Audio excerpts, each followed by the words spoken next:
In October, a MAC North rivalry renews as these two Mississippi State junior colleges get underway. Northwest against COAHOMA here at Senatobia's Bobby Franklin Field in Week 7 action. Alongside Russell Copeland, I'm Tyler Springs. Great to be with you this evening. Russell, we've taken a look at this Northwest team very closely the last couple of weeks, bouncing back from that loss against East Mississippi. Last week, they're on the road against Mississippi Delta. A little bit of a slow start. They got things turned around a little bit, and in part that was because of the run game. Definitely. I think it's going to be really imperative that this offensive line be able to establish their physicality. I think it has to be a dominant game up front. Now you can have the balance that you need, but running the game is going to be very critical to have the balance to be able to throw the football later on down the field. Xavier Davis with his first game over the century mark last week against Delta. Meanwhile, the COAHOMA side comes in under first-year head coach Terrence Metcalf, coming off of a couple of games where they have not scored offensive touchdowns, 8 quarters as a matter of fact, Russell, in which they have not scored, but that makes them dangerous for Northwest because they're hungry to score. Absolutely. I mean, you can expect the unexpected, and the same thing last week for Delta. Delta had 8 quarters that they had not scored, and you look at the first half, the Rangers defense had to be able to adjust to what was going on. I think the second half they adjusted very well, and they pitched a shutout. I think tonight they have to get off to a better start defensively. This is the type of football team that's looking for answers. Defensively, they have to come and shut them out in the first half. 3 games left in the regular season, still a lot up for grabs. We saw last week, Russell, that Northeast Mississippi was beaten, so now there are no more unbeaten teams in the Mississippi Junior College ranks. Everything's still gettable for this Northwest team, but they've got to win a couple of games in a row. Absolutely. You know, for this football team, you have to take care of every football game. You can't look forward, and it starts here tonight, but everything is still on the table for this football team, and I think if you take care of your business tonight, then you look into next week. But first and foremost, you have to win here tonight. Looking forward to a renewed rivalry this evening between Northwest and COAHOMA. Northwest has won the last 12 in a row. COAHOMA trying to snap that streak tonight. More to come on Ranger TV in a moment.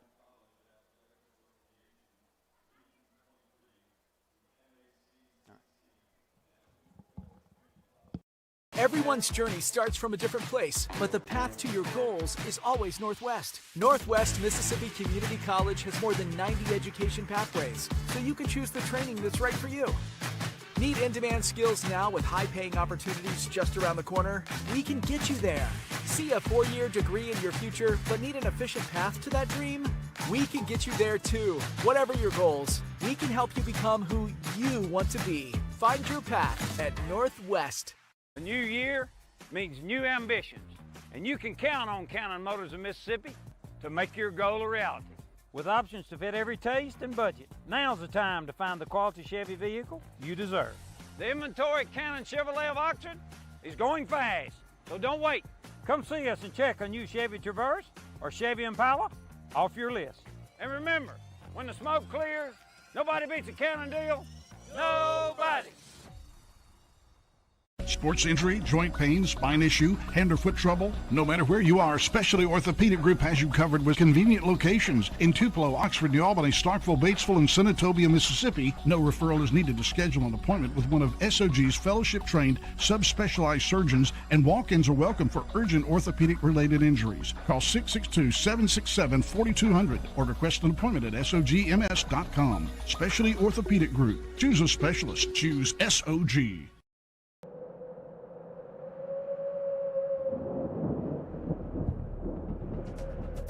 Weather in Memphis can be beautiful, annoying, inconvenient, or worse. So you need to get to your safe place at this moment. Trust the only local team with 80+ years of experience forecasting your day, tracking storms, and keeping your family safe. When Memphis weather gets real, turn to the real weather experts. First Alert Weather, only on Action News 5. Thursday night, Week 7 action in the Mississippi Junior College ranks here on Ranger TV. I'm Tyler Springs, carrying you forward on the pregame show before Northwest kicks off against the COAHOMA Tigers, the visitors from Clarksdale, Mississippi, being hosted by the Rangers here in Senatobia at Bobby Franklin Field. Northwest on the season, 4-2 on the year, 2-1 in North Division play, and 2-1 here on their home turf under 8th-year head coach Benji Parker. Not used to losing this many games in a year. Went 9-0 last year in the regular season before falling twice in the postseason. But they have battled to recover from what was a tough loss a couple of weeks back against East Mississippi here on this field. Went on the road, did it against a Mississippi Delta team that was kind of feisty at home in Moorhead last week. Northwest able to recover from a slow start in that contest and win it going away. Northwest taking on a COAHOMA side that this week, much like Delta last week, has not scored in their last 8 quarters offensively. They have scored, but not from the offensive side of the football, and there's a couple of different reasons for that. Number one, you're looking at an offense under first-year head coach Terrence Metcalf, of course, the former All-SEC tackle at Ole Miss, played in the National Football League for the Chicago Bears, who is operating right now without an offensive coordinator, at least without the guy they thought was going to be the offensive coordinator at the beginning of the year. Offensive coordinator from last year, Mike Stannard, left to take a job late in the summertime, and that left COAHOMA a little bit shorthanded offensively. But the other thing is they haven't been able to find consistency for a number of reasons at the quarterback position. Jackson Allen, who's a former Northwest Ranger, was over there initially to start the year and did play some, but the sophomore out of Petal, not going to be a factor in tonight's action. We think we're going to see some different quarterbacks, whether it's Jay Kelly or Andrew Moore, or perhaps even they go back to the plan they ran last year where Marquise Willis gets some time as a signal caller. Yet to be determined, but we know they need something different to happen in order for them to score points. COAHOMA right now is an offense averaging 192.8 yards per contest, but only scoring 13.8 yards per game. Going to be interesting to see how they do things offensively in this contest tonight. The Northwest defense last week against Mississippi Delta came up with a decent effort, especially in the second half. It was a one-point game midway through that second quarter, but Northwest going up 8 at the half, did not allow an offensive touchdown, or I should say, held the line without scoring an offensive touchdown in the second half. They had a pick six. Thanks very much to Keyshawn DeVilla for that one. But it was an awesome time for Northwest fans to win on the road in Moorhead going away.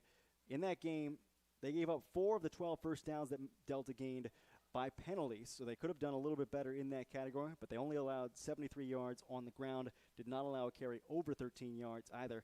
Forced 2 interceptions in that game and 8 passes broken up. So the secondary certainly did very, very well against Troy Griffin and that Delta offense. They also allowed Delta to convert only at a 4 of 13 rate on third down. So all things considered, Paige Anders was fairly pleased with that effort by his defense. Certainly what he saw from them in the second half after Northwest gave up some early scores to a Delta team that had not done a good job scoring the football for the last couple of weeks. Offensively, we talked about the fact that Xavier Davis got going on the ground a little bit earlier in our pregame show. The sophomore out of Hartfield Academy, finally a 100-yard rushing game. His second in his Ranger career, his first of the year, 14 carries, 105 picked up on the ground, and 2 scores against Delta. He's up to 50 carries on the year for 224 yards and 3 touchdowns scored. So that's 3 different backs, if you're keeping count at home, who have at least 60 carries, or I should say at least 50 carries on the year for Stan Hill's offense. Cam Young at 60 carries, Demarion Petit at 61, and Xavier Davis at 50. That kind of balance and an average of 165 yards gained on the ground this year is certainly helping the Rangers' cause, and it doesn't hurt that they have a mobile quarterback in Keegan Patterson who's capable of running, and a punter slash backup quarterback in Shade Foster who is capable of wheeling out on the rugby-style punt and taking some chunks down the sideline when that is afforded to him. Receiving-wise, was not the best game for Northwest. Certainly missed the contributions of Cam Harris and Jabriston Abram. They tried to get connected with those 2 guys, but were unable to do so. That being said, they still did enough. They scored in their first 2 drives of the game, both happening in 2 minutes or less. They did not turn the football over, even though Keegan Patterson completed only 8 passes in that contest. They ran the ball well, 5 rushes of at least 20 yards in that game. What they can do better includes the special teams unit. Jackson Usleton did miss 2 field goal attempts in the fourth quarter from 36 and 41 yards out after he hit a 22-yarder in the third quarter that helped Northwest build their lead further. Shade Foster did contribute 2 punts that landed inside the opponent's 20 in the second half as Northwest was attempting to and ultimately did pull away from Mississippi Delta to improve to 4-2 on the season. COAHOMA coming off a tough game last week against East Mississippi, in which they were shut out 56-0 by East Mississippi. 5th straight loss for COAHOMA, scoring 19 or fewer in each of those games. It's their 2nd straight game without an offensive touchdown, and they will need to find a little bit more consistency tonight, as we mentioned, under Jay Kelly, Andrew Moore, or even Marquise Willis if he has an option at quarterback. Their main guy, running back Marlon Palmer, has been pretty decent. You expect that from a guy from Greenville Christian, 60 carries on the year, 257 yards and 3 touchdowns, but was kind of limited in terms of effectiveness in that game against East Mississippi. You also need to see contributions tonight from their top receivers in Tarek Latham, who's got 15 catches this year, equaling his mark from last year. He's already surpassed his receiving yardage total from last season. He's going to have to find the end zone tonight if there is even a chance that COAHOMA is going to stay competitive with Northwest, especially with the way their defense showed up in the second half of that game and the way we expect them to show up in this contest. We'll give you more on this North Division rivalry in a few minutes here on Ranger TV. This is the Northwest Football pregame show. Back in a moment from Senatobia.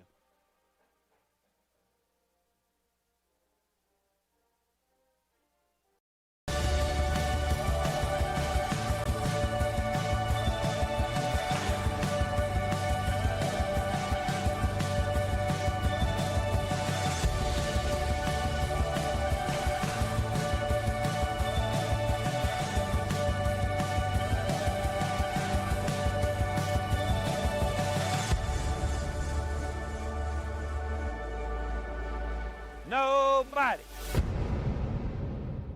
We're taking action for you every day. Your stories deserve to be told, and we've got the best storytellers right in your community. Shorts, reels, tweets, and content that play out live on TV or in your hand. You name it, we're on it. Get those stories anywhere you are. Here, and of course, here. We're storytellers focused on Memphis, focused on taking action for you. Action News 5. Find us, well, anywhere. Wade Incorporated began in 1909 in Greenwood, Mississippi. Over the past 100 years, our family-owned and operated company has grown to 12 locations throughout the state. We've served generations of farmers, helped the weekend warriors keep their land and food plots in check, and met hundreds of new customers along the way. We've seen a lot of things change over the years, but one thing has always stayed the same: a caring team that provides customers with excellent service on an unbeatable John Deere product. Wade Incorporated, your North Mississippi John Deere dealer, delivering service, solutions, and success since 1909. Utility tractors from Wade Incorporated give the power you need and the comfort you deserve to make getting the job done a lot more enjoyable. Visit WadeIncorporated.com or contact your local Wade dealership today to learn more.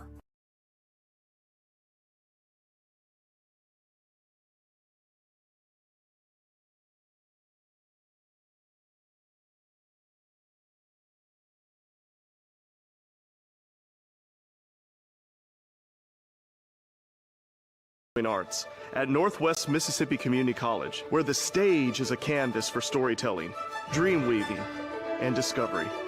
This fall 2023 season, we're thrilled to present some of the finest entertainment in the Southeast, featuring powerhouse performances and conversations by world-renowned artists. Get ready to be blown away by classical concert pianist and keynote speaker Jade Simmons. Tap your feet to the tunes of country music legends like Trace Atkins, the Oak Ridge Boys, and Big and Rich. Experience the mesmerizing rhythms of Grammy-winning ensemble Third Coast Percussion. Sing along with American Idol favorite and songwriter Haley Reinhart. Unleash your inner rock star with One Vision of Queen featuring Mark Martel. Laugh out loud with the Wonder Bread Years with Pat Hazel. And groove to the beats with Stomp. Plus, warm your hearts this holiday season with a Charlie Brown Christmas and many more. Our Performing Arts Center is the place to be for shows, concerts, movies, and experiences that everyone in the family can enjoy. So sit back, relax, and immerse yourself in the magic of the performing arts at Northwest Mississippi Community College's Heindel Center for the Performing Arts. We can't wait to see you there.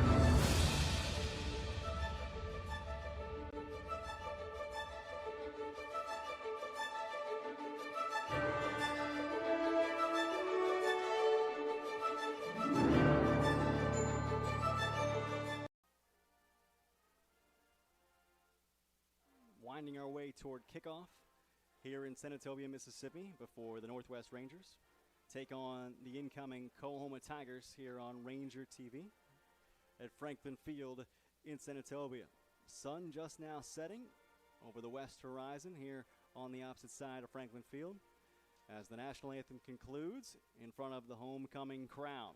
Great to be with you. I'm Tyler Springs. Russell Copeland will rejoin us in just a moment. A little bit more on what's going on between these two sides entering this contest tonight. It has not been incredibly competitive in recent years between Northwest and COAHOMA, and that's a credit to what Benji Parker has done in addition to the coaches before him. Rangers in this series have won 12 in a row officially, including their last 8 homecoming games against COAHOMA. All time, they are 45-2 against the Tigers. The last COAHOMA win coming back in 2009. If you watched this game last year on the road in Clarksdale, Mississippi, you saw a Ranger win 44-21 in Week 7. Northwest was up 30-14 at the half. Quarterback Ren Heffley finished 20 of 27 with 6 touchdown passes in that contest. That means he had 1 more incompletion than passes thrown for scores. He went for 317 yards through the air. Jacob Horn and E.J. Mason combined for 201 yards receiving on 11 catches to go with 2 touchdowns. Both those guys now applying their trades for Eastern Kentucky and Samford, respectively. The Northwest defense held COAHOMA to that game to 104 passing yards. Northwest converted 11 of 15 third downs. They were rarely stopped. They were also 7 of 8 in the red zone. Meanwhile, COAHOMA was 5 of 13 on their third downs and 2 of 2 in their red zone trips. Northwest scored on all 5 of their first half drives, and you can bet that Benji Parker's side would like to get out through that kind of a fast start this evening if they are to have the same outcome in this contest.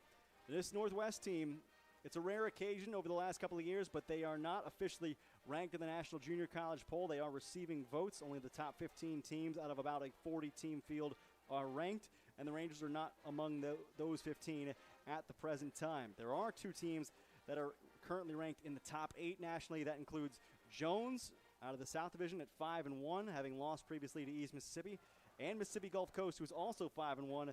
Their loss suffered against Colin last week, and now everybody has been beaten in the Mississippi Junior College ranks. Nobody is infallible or invincible. Everybody has shown that they are capable of losing a game, and that is good news for a Rangers side that is still in pursuit of a playoff spot. Having finished the regular season unbeaten last year, they are looking to get back to the playoffs once again this season. It will take some winning down the stretch and a little bit of help from their North Division competitors, but it can be done. Right now, Northeast still sitting atop the North Division. They are 3-0. They are ranked 15th in the country right now at 5-1 overall. East also 3-0, 4-2 overall. They are 11th in the country. Northwest sitting in 3rd in the North at 2-1 and 4-2. Holmes 1-2. Itawamba 1-2, Delta 1-3, and COAHOMA 0-3. All those the divisional records. Certainly still an opportunity for Northwest to climb the ladder into one of those top 2 spots. Only the top 2 teams from each division advance to the postseason. Northwest certainly hoping to be one of those 2 teams. In the South, Jones leading the way at 4-0 in the South Division, followed by Hines under Larry Williams, which has won a couple of close games to surge to a 3-1 mark in South Division play. They are second there, just ahead of Colin, who is number 10 in the country and 2-1 in the division. Mississippi Gulf Coast, number 8 in the country, 2-1 in the division. Jones, I think as we mentioned a moment ago, was number 5 in the country and 4-0 in division. It helps if you've built up more divisional wins. Again, not every team has played the same number of divisional games at this moment, but we are closing in on the regular season end with 3 weeks left, including tonight. So it is important to bag every W that you possibly can. Rounding out the South Division towards the bottom, East Central at 1-2 under Jonathan Webster. Seth Smith and Pearl River still looking for their first win. They are 0-3 in division play. And Cliff Collins in Southwest still winless against the South. They are 0-4 on the season. Looking forward to a great one tonight between Northwest and the visiting COAHOMA Tigers on Ranger TV. We're going to take one more time out before we get a little bit more into tonight's matchup between the Tigers and the Rangers. This is Ranger TV. You're watching Northwest football on the Action News. Had been stationed in the Marine Corps. He came home on a visit. We hadn't seen him for so long. Stephen said, I haven't had a Chick-fil-A sandwich in over 3 years. It was late at night. We were closing, and the phone rings. Stephen explains his situation, and I told him to come inside, and we were going to get him whatever he would like. Stephen gobbled up that sandwich in like 2 bites. It's been a while since we've seen him. We miss him. We brought a care package for Steve. I'll take that. Oh, my goodness. Meet Jimmy Mundane. Jimmy wears the same outfit every day. Jimmy eats the same brown-bagged lunch every day. Jimmy does the same thing every single day. Introducing Fuel Rewards. Save at least 10 cents a gallon when redeeming. Bank First Perks, designed to help Jimmy live a little.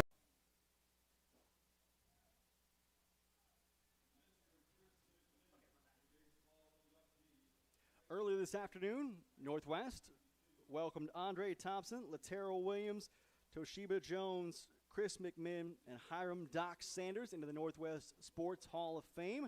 Great to see all those former Northwest contributors or current Northwest contributors going into the Hall of Fame for their contributions in sports like football, men's basketball, women's basketball, baseball, all being recognized tonight. It is Homecoming Thursday, and great to have that ceremony here on Homecoming Thursday earlier this afternoon in order to get those folks recognized for their various contributions to Northwest athletics in a variety of capacities. We are trending toward Northwest taking on COAHOMA. Kickoff upcoming on Ranger TV just after the top of the hour here in Senatobia, Mississippi. Sun setting behind the grandstand across the way on the COAHOMA sideline. Looking forward to a great one tonight between COAHOMA and Northwest. Russell Copeland is my co-host. I'm Tyler Springs. As we get into this matchup a little bit deeper right before kickoff, Russell, we've talked a little bit with these coaches going into this matchup and trying to get a feel for what's going to happen on the field tonight. One thing that's notable for Northwest, when we talked to Paige Anders, he said he was very pleased with the effort he got from his side. The effort they gave in the first half against Delta, not enough. The effort they gave in the second half against Delta was enough. Why? What changed? Process that you're seeing, the maturation process. I mean, when you look at it in the first half, I think he had some missed assignments. And when you have a football team that's young and very raw and talented, you have to deal with those growing pains. But what I like about this defense, they went in at halftime, they made those adjustments, and they came out and they pitched a shutout. And I think when we're talking about this game tonight, you're looking at a football team that has struggled offensively. So I think defensively, you need the same type of effort for 4 quarters. When you look at this offense, you certainly saw good results, of course, from Xavier Davis, but you didn't get playmakers like Jabriston Abram and Cam Harris involved in the passing game in the way that we've seen previously. What do you think changed tonight for Stan Hill's side of the football if he's trying to get Keegan Patterson to connect with those guys a little more frequently? Well, I love what Stan Hill does. He stays aggressive, but I think establishing the run, being physical up front, I think now it opens up the passing game down the football field. But I think you definitely have to get your playmakers involved early. But establish the run, I think, will set the tone for this football game tonight. Terrence Metcalf on the other side, obviously well known to people who have been patient and consistent viewers of football over the years for his work in an Ole Miss uniform and in a Chicago Bears uniform. Takes over a program after Travis Macon departs at the end of last season. And it was a program that won 4 games last year. They've been scuffling a little bit as of late, but they're also having a hard time offensively. They haven't scored a point in 8 quarters. They've had to deal with some quarterback upheaval.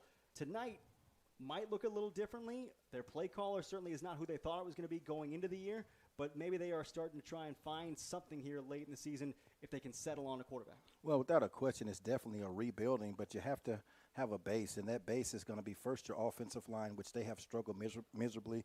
They've given up 33 sacks. I think now you have to have a quarterback that can be consistent. They haven't had a quarterback that's been consistent. And I think when you look at tonight, they're looking for their first win. And you may see number 6, Jaron J. Kelly. You may see number 8, Andrew Moore. And you also may see Marquise Willis. You know, he plays, in the backfield, running back, but he played quarterback in high school, so you may be able to see that. And he is the younger brother of Malik Willis, who's the backup quarterback for the Tennessee Titans. So I think you may see a lot of different quarterbacks here tonight. So what you're telling me is what it sounds like. It's going to be a look that's a little bit like last week where you're going to have to deal with a quarterback that has some kind of mobility, particularly because when you're dealing with an offensive line that is not considered solid, quarterback's got to be able to move. Absolutely. I think when you look at the passing game, I think you'll look at some quick passing, but for the most part, you're going to see a quarterback, I think, that's going to be on the move, throwing the football on the run, more of the RPO type of game. And I think defensively, I think last week can help prepare this defense because you saw the same similarities in the quarterback last week for Mississippi Delta. Looking forward to seeing what Paige Anders will do against this side. Paige talking about last week having a couple of blown assignments where they weren't quite as good in coverage as he had expected them to be, but he says those guys have cleaned that up. There are a couple of guys that we've seen contribute throughout the year, like DJ Burgess, who's been great, like Keyshawn Davila, but a lot of these guys, I think in particular in the linebacking core, have been a little bit better than expected. I think Dylan Bullard is one of those guys who has kind of come on as the year has grown, and Paige said that's in part because it's something that Dylan did, something he took on himself. It's not because the other guys around him are playing up. It's Dylan's effort that's made him better. I think when you look at from one season to the next, I think his off season, I think he dedicated himself. He knew what he had to do to be a playmaker, and he's done that, and that goes to, upon himself. But the linebacker core, I think, has been really good. They've been productive. They've been moving sideline to sideline. And I think tonight you're going to have to see that type of physicality, because if they're blitzing, to be able to get through the holes, because I think this offensive line is an offensive line that can be taken advantage of. When you look at the pressure you can get if you're the Northwest defense, it obviously starts with a guy like DJ Burgess, who's got 7 tackles for loss this year and a sack. But you can't ignore the other defensive line pieces who we know have the talent to get home on the pass rush. You just haven't seen it quite as often from your Rod Daniels, your Demanye Lacey this year. This could be a night for those guys. Absolutely. When you look at Rod Daniels, I think he was hurt earlier in the year, and just speaking with Paige as well, I think he's healthy now. And I think this is the type of game, this is the type of effort that you need your defensive front to be able to step up, other than DJ Burgess. When you look in the defensive backfield, we've certainly referenced a couple of different guys. We haven't seen Jay Adams since that Week 1 game where he went out after a hard hit. It's been Keyshawn Davila and Camp Shepard, each one playing a different position than they came into the season thinking they were going to play. They've now each gotten to settle a little bit into those roles, and I think you saw it a little bit last week against Delta, where both those guys came up with big plays. Yeah, both of these players, Davila and also Shepard, I talk about maturation. They're both had to play positions that they were not accustomed to playing. They've adjusted to that. They've making a lot of big plays, especially when you look at Camp Shepard. He's that guy that you look at as the joker guy. He's all over. He blitzes. There's a lot of responsibilities for him, so there's a lot of material that he has to be able to suck in throughout the week, and I think both of those players have responded. Looking forward to a great show tonight between Northwest and COAHOMA as these two sides take the field. Northwest wearing their all powder blues with the white trim and the red accents. Meanwhile, COAHOMA coming in with the maroon and gray pants along with white jerseys and maroon helmets. Should be a great one tonight from Franklin Field in Senatobia. We're going to take one more final timeout before we bring you the broadcast coming your way from Senatobia next on Ranger TV.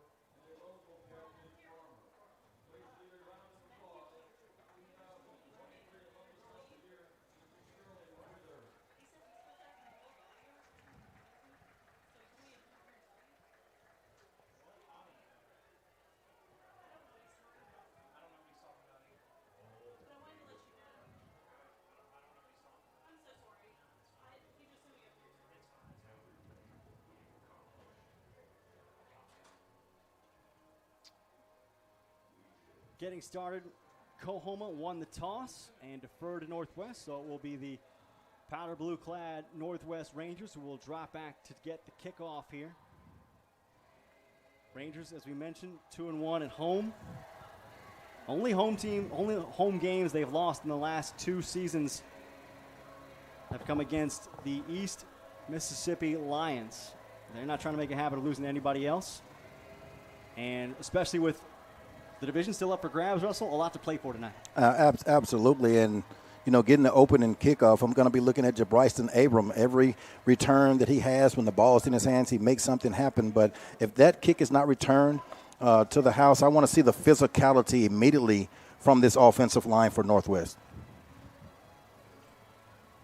You're going to see Josh Eves kicking off, the sophomore out of Starkville for Mississippi Delta. We'll get things underway with something of a squib hooking toward the Northwest sideline. That'll bound out of bounds and not give Northwest an opportunity to return. So we will see Keegan Patterson and Stan Hill running the offense. Patterson, the quarterback. Hill, his offensive coordinator and former quarterback. Of course, famously for the Marshall Thundering Herd. Patterson, most recently on the scout team at Southern Cal last year, has come in and has found his form, I think, at different times this year, Russell. He's had some games where he's had very low completion numbers, but he's always been able to complete longer passes. Absolutely, and it's just about the consistency, being able to complete passes to wide open wide receivers. So they will start from the 35-yard line to begin their first possession. Patterson in the gun. Quick throw, left side. That pass is picked off. Well anticipated by the defense. It's Nicholas Townsend running the first play from scrimmage. Back for a house call. COAHOMA strikes early in surprising fashion. And yes, that is definitely not the start that you want to see from Northwestern. You look at Keegan Patterson throwing a timing pattern to the out. Cornerback sits. You cannot throw an out cut late. The ball was late. Pick six. That is as bad a mistake as Keegan Patterson and the Ranger offense can make 9 seconds into this contest to give a team that has not scored an offensive touchdown in their last 8 quarters a defensive touchdown from the first gun. And when you look at this football team, it has been led by its defense. When you look at statistically, this defense is better statistically than it shows because the offense has played so poorly. They've been able to make a lot of plays. They've been able to get turnovers, as you see here tonight. They start off on the first possession with a pick six. A Cannon Motors touchdown, the first of the game, scored by COAHOMA. They lead it 7-0 here on Ranger TV. Taking action for you every day. Your stories deserve to be told, and we've got the best storytellers right in your community. Shorts, reels, tweets, and content that play out live on TV or in your hand. You name it, we're on it. Get those stories anywhere you are. Here, and of course, here. We're storytellers focused on Memphis, focused on taking action for you. Action News 5. Find us, well, anywhere. Suddenly, the Northwest Rangers behind the 8 ball with a 35-yard interception return for a touchdown on the first play from scrimmage, thrown by Keegan Patterson into the waiting arms of the freshman defensive back Nicholas Townsend. The freshman out of Pontotoc, Mississippi, has given COAHOMA an early 7-0 lead here on the road in Senatobia. So Northwest will field their first kickoff of the contest, with Bryson Abram running it out to the 27-yard line before he's going to be stopped along the hash marks. Now you're talking about lighting a fire behind a football team. Now your first possession, you get a pick six. Let's see how this football team now responds to being down early, 7-0. Northwest, for the second week in a row, facing some early adversity against a team that had not scored the football particularly well coming into this contest. As we mentioned, COAHOMA had scored less than 2 touchdowns per game entering this game, and they get an early touchdown from their defense. This is Keegan Patterson. He'll put the ball on the belly of his back, and Deeper Team will rush it forward across the 35-yard line out to about the 36. The umpire getting knocked over on the way.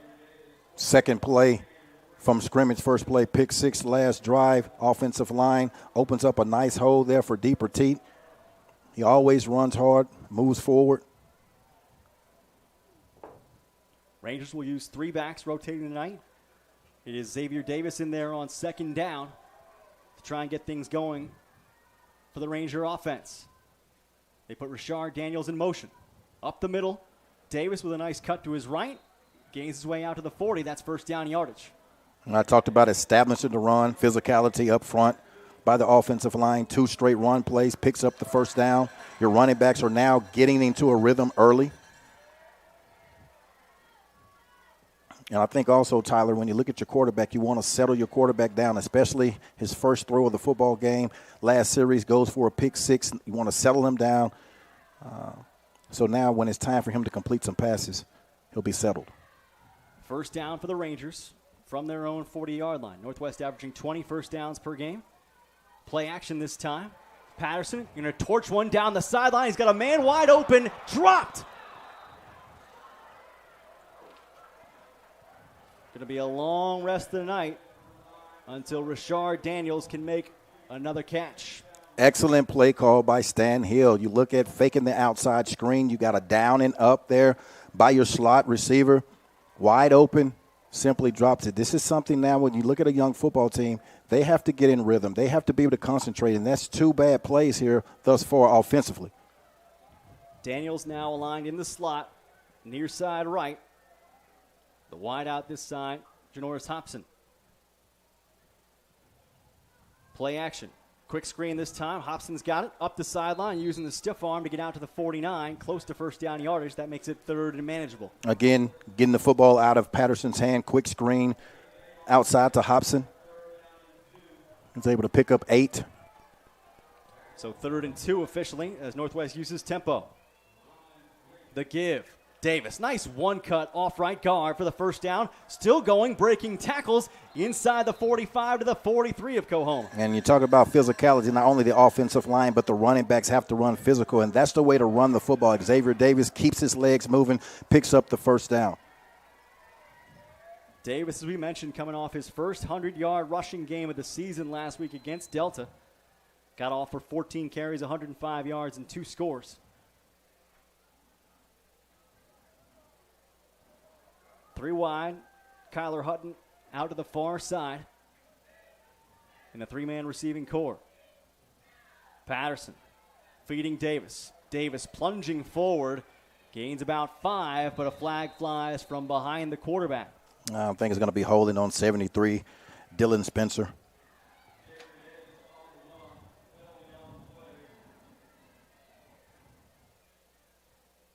Left guard is where Davis ran behind. And that game won't count. Cam Young will take his place and try to dig the Rangers out of this hole as they are now behind the sticks. It'll be first down from about the 48-yard line. You know, right now, this offense just needs to settle down and put together a couple of positive plays. Got him to jump. Patterson takes the shot. He's got Hobson. Hobson complete back into enemy territory. We'll see if they take the penalty or the pass.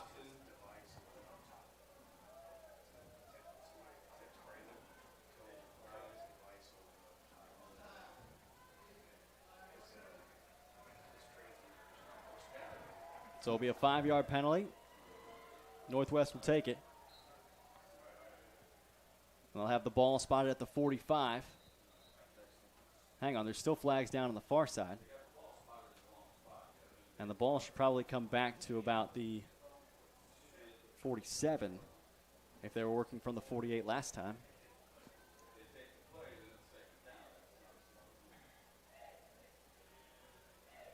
Or they'll just do.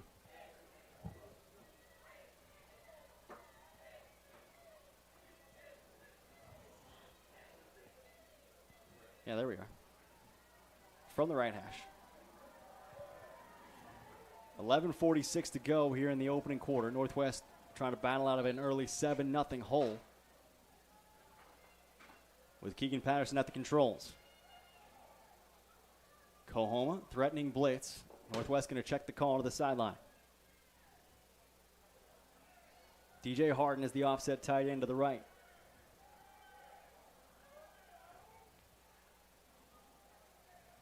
They'll motion Young out of the backfield. Patterson throwing left side. This ball incomplete. Nearly picked off on the far side. Do they say catch by Rashard Daniels or incomplete? There's going to be an official discussion right here. Daniels slid to try and make the grab. And this will, in fact, be an incompletion. It looked initially like COAHOMA almost had picked the pass off, but it went through the defender's hand. Daniels tried to make a sliding grab that they ruled no catch. Well, you look at that cover 4 defense, and you had a hole, almost like a back shoulder fade for Daniels to be able to come back and catch the football. And still a little bit timing is off because I think Daniels was suspecting the football more up the numbers, and it was thrown slightly behind him. They'll go 4 wide this time on second down south of the sticks. Swing route. Cam Young's turn. Young with a seam. Inside the 35. Makes it 3rd and 3. Now you look at Keegan and Patterson there. You know, you have a swing route outside. He immediately look at the coverage, gets the football in his hands, and he's able to make some good positive yardage there on second down. Tempo on 3rd down. Patterson, short roll, throwing to Young, it's incomplete. Might have heard the footsteps coming there. Did not bring it in with Jashun Simon bearing down on him. You know, Simon is able to get in the face of Keegan Patterson there. You had the same play. You just went to the opposite side, getting Cam Young outside in the flat. Ball thrown a little bit too early, off target, not able to get the completion. So Northwest unable to operate with tempo there. They turn to 4th down. Rangers 11 of 18 on 4th down conversions this year. Bunch right. Patterson has options. Knocked down at the line of scrimmage. A big turnover on downs forced by a COAHOMA side that continues to build momentum for themselves. Again, you look at it offensively, just really out of sync, not able to put a couple of plays back-to-back, big 4th down. Offensive line not able to get the hands down from the defenders. Really another big play here on 4th and 3 by this defense for COAHOMA. So their first 2 possessions for Northwest end with a pick 6 and a turnover on downs. This is COAHOMA's first time with the football at the 10:33 mark here in quarter number 1. A 1st down handoff will go to the back. Palmer on the carry for almost no gain, maybe 1 or 2 on the play as he falls forward. Now, we talked about this defensive front here for Northwest. Really good job of stalemating, getting in the gaps, the A and the B gaps, pretty much for a short game, maybe of 1.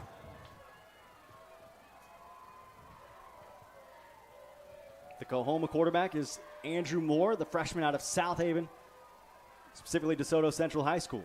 The give once again is to Marlon Palmer, who's trusty back, who's been the main option all year. Freshman out of Greenville Christian at 5'8", 210 pounds. Another short gain between the tackles. And you look thus far now, it seems like this COAHOMA team is trying to establish the run here early. COAHOMA wanted to go quickly, facing a Ranger defense that is stingy on 3rd downs, giving up 35%.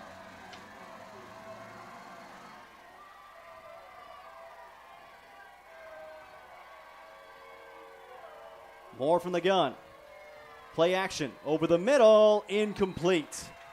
Trying to pick out Nicholas Taylor on an in-breaking route, couldn't get it connected. Yeah, that's a great job there by Keyshawn Davila there. Man-to-man coverage outside here for the Rangers. Davila comes back from off the hash and able to disrupt that pass, knock it down at the break point. Now that's a good series for your defense. When you see your offense struggling, that's the type of series that you need from your defense to get the football back to your offense and see if they can generate something positive here on their 3rd possession. So Northwest figuring to take over after the punt upcoming from COAHOMA.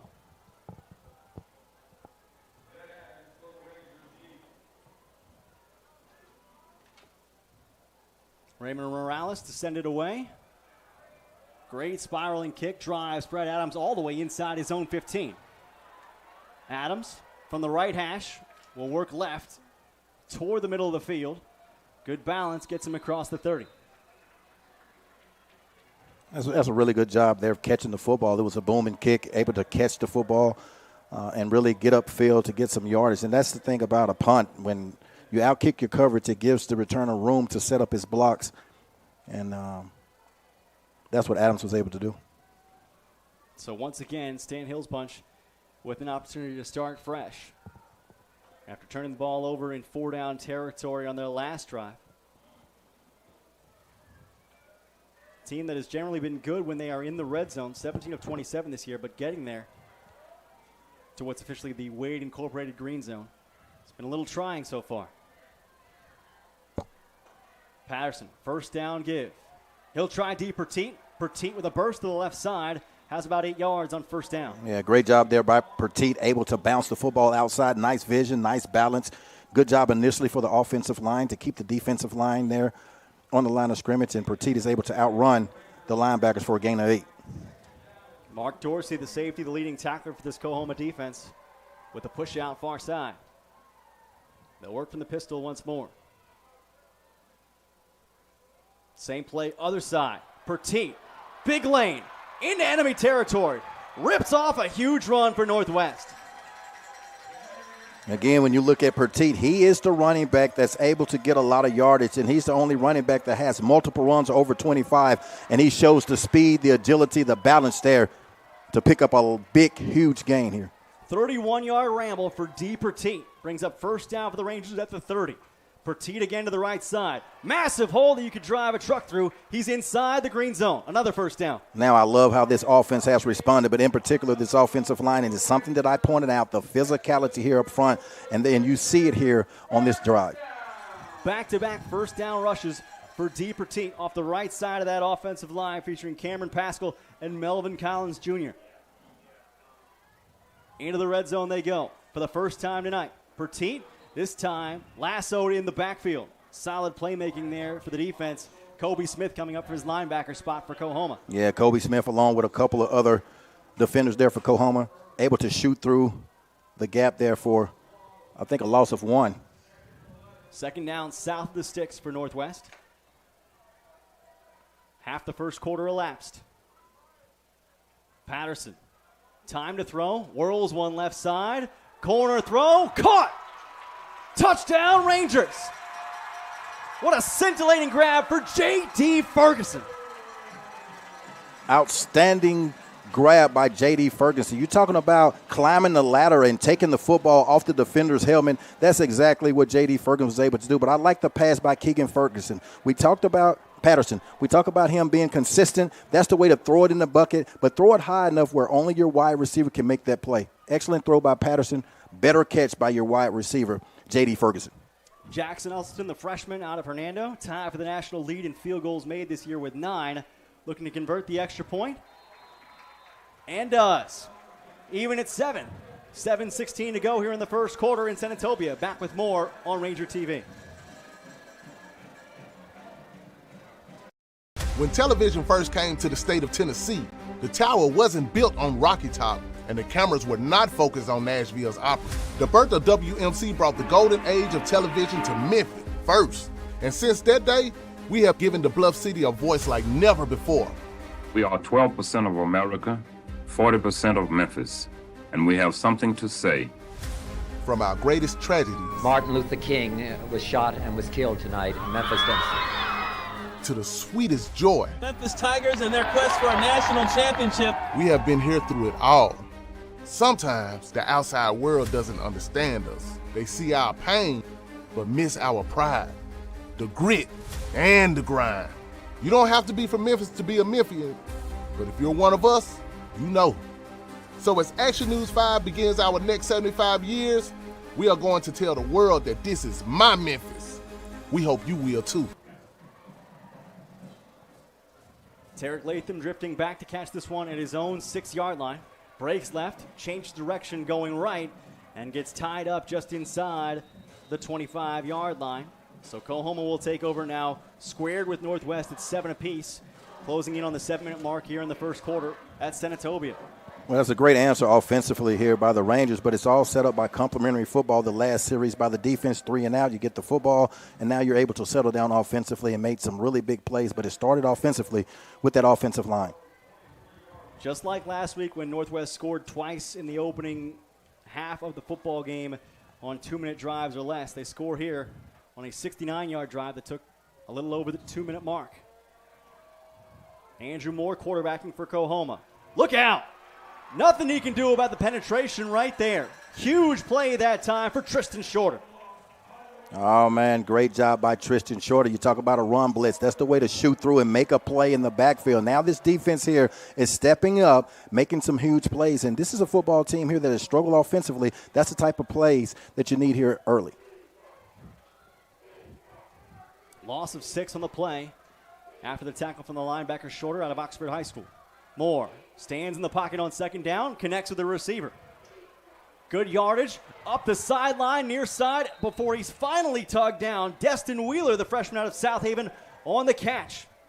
Well, you look at Wheeler there. He was able to run a curl route, and he's able to duck and dip back outside and broke a couple of tackles there for that first down. But you had him corral, unable to make that tackle, and that's something that the defense has struggled with at times, is corralling and making tackles. Wheeler, the former high school teammate of quarterback Andrew Moore, hooked up with him again. Moore going down the middle here, incomplete. That time overthrew Wheeler with some solid coverage on the play for Northwest. Great coverage there by L.J. Shumpert. Tries to go back to Wheeler on the deep post. Shumpert stays right in his hip pocket. Blanket coverage there by Shumpert. Moore getting the start tonight. Second start of the season. Threw for over 2,200 yards as a high school senior last year at DeSoto Central. Not a big quarterback, but does have a good arm. Northwest sending the house here. Moore eluding pressure. Throws it in the dirt in order to get to 3rd down. Oh, man, delayed blitz there by Dylan Bullard. Had him in the grass, but that penetration, that pressure on that delayed blitz was able to disrupt the timing there offensively here for COAHOMA. COAHOMA, that time targeting Livingston Cody, the tight end. They've got 2 out-of-state tight ends in Livingston Cody and Mikkel Avery that they will throw to. 3rd down here. Should be an interesting play call from first-year play caller Alan Cross, the former Memphis Tiger. Moore takes the low snap, sets up, going to have to use his legs. Not going to get there. A swarm of Rangers keep him from the first down. Well, that was actually a coverage sack. Excellent job there in the secondary, playing a little bit of zone, a cover 3 type of zone. No wide receivers were open. Good job underneath there by the defensive backs, the linebackers, to come up and make the tackle. So this will be 4th down for COAHOMA. And they will send the punt unit on. So for the 2nd time today, we will see the talents of Raymond Morales, the freshman out of Bay Springs.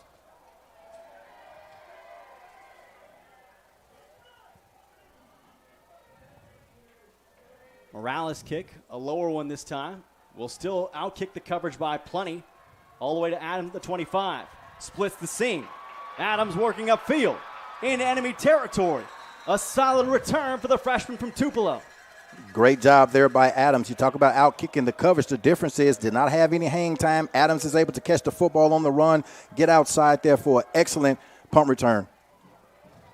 Fred Adams, who's been playing as reserve in the secondary, has been great on punt returns so far this year. And this one going to be the best field position the Rangers are going to have probably in this first half. They're going to start at the plus 40-yard line with under 5 minutes to play here in the first quarter.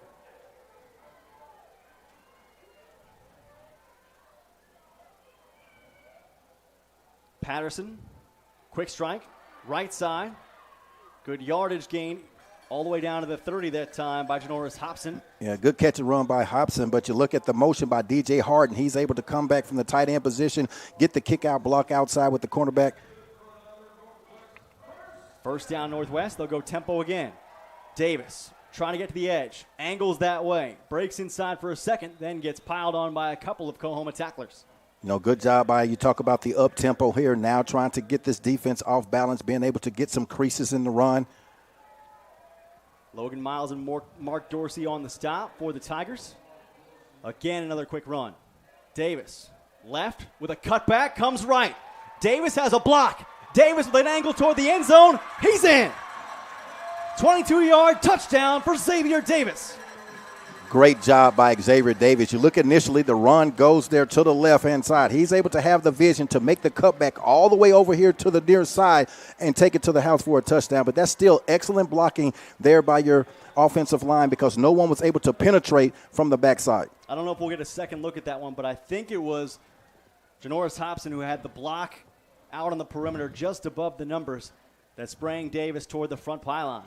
And usually when you have long runs, wide receivers have to block downfield. And, that's what I like about this receiving course thus far. If you're not getting the football, make sure that you're blocking downfield. But then again, I think this offense now is getting into a rhythm.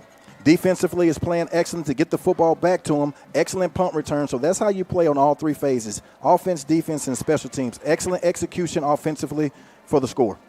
For the second time this game, Northwest able to score a Cannon Motors touchdown. This one comes from beyond the Wade Incorporated green zone, believe it or not, with a 22-yard run from Xavier Davis. 3rd touchdown for Davis in his last 2 games on the ground. We know this running back core for Northwest is really deep. It just depends on any given game. It could be any of the 3 guys, Young, Petit, or Davis. It just happens to be Davis in recent weeks. And he continues that trend. A staple of running backs, and it's something that, we talked about earlier in the pregame, being able to establish the run. Now establish the run. Now you'll be able to see some passes that's going to open up downfield because those linebackers will begin to creep up in the box. COAHOMA's Tarek Latham will take it from his own 6. They're going to run a little trick play. It's to Marquise Willis. Willis along the left side comes across the numeral at 25 before finally being wrangled close to the 30. They ran one actual fake and then a secondary fake before getting the ball to Marquise Willis. Hey, now that's an excellent job there by your kick coverage team because actually, as you talked about, you had a reverse then you fake the reverse going back again to the other side, and that's what you do have to do in the close side here. Stay in your lanes. Good job there by the kick coverage team. So now you've given Scott Oakley, the special teams coordinator for Northwest, a little more to think about for the next kickoff in case he has to count for the fake and then the fake of the fake. Absolutely. I just think, when you look at special teams and this football team that has struggled offensively, you have to expect the unexpected, and that's a great job of Scott Oakley preparing his football team for some of these gadget plays on special teams. Andrew Moore has first down from his own 29. High snap, has to jump to grab it. Pressure almost got there, and he somehow escapes. Moore shouldered out before he's got first down yardage. He'll pick up 9, though. Yeah, Andrew Moore is able to get outside from where the blitz and the pressure came from. A little void area when you blitz from that side. That's really a good pickup there individually by this young quarterback, Andre Moore. Destin Wheeler and Livingston Cody, the two wide receivers, split to the left side for Moore here on second and short. A rush of 4 by Northwest. They find Cody near sideline. He's got the first down. Struggling to bring tacklers with him out to the 48-yard line. A good pickup there by Livingston Cody. Yeah, you look at Livingston Cody there. He's more like an outlet, playing that tight end position. Nothing open down the football field. Moore is able to throw to the outlet in the flat. Picks up the first down. Cody out of Columbia, Missouri, makes the grab. We'll see him and some of Mikel Avery tonight, the freshman from Troy, Alabama. It's first down at the 49. Under 3 minutes to go in the first quarter. And this looks like Marquise Willis as a signal caller. He'll feed the back. Marlon Palmer swallowed whole that time.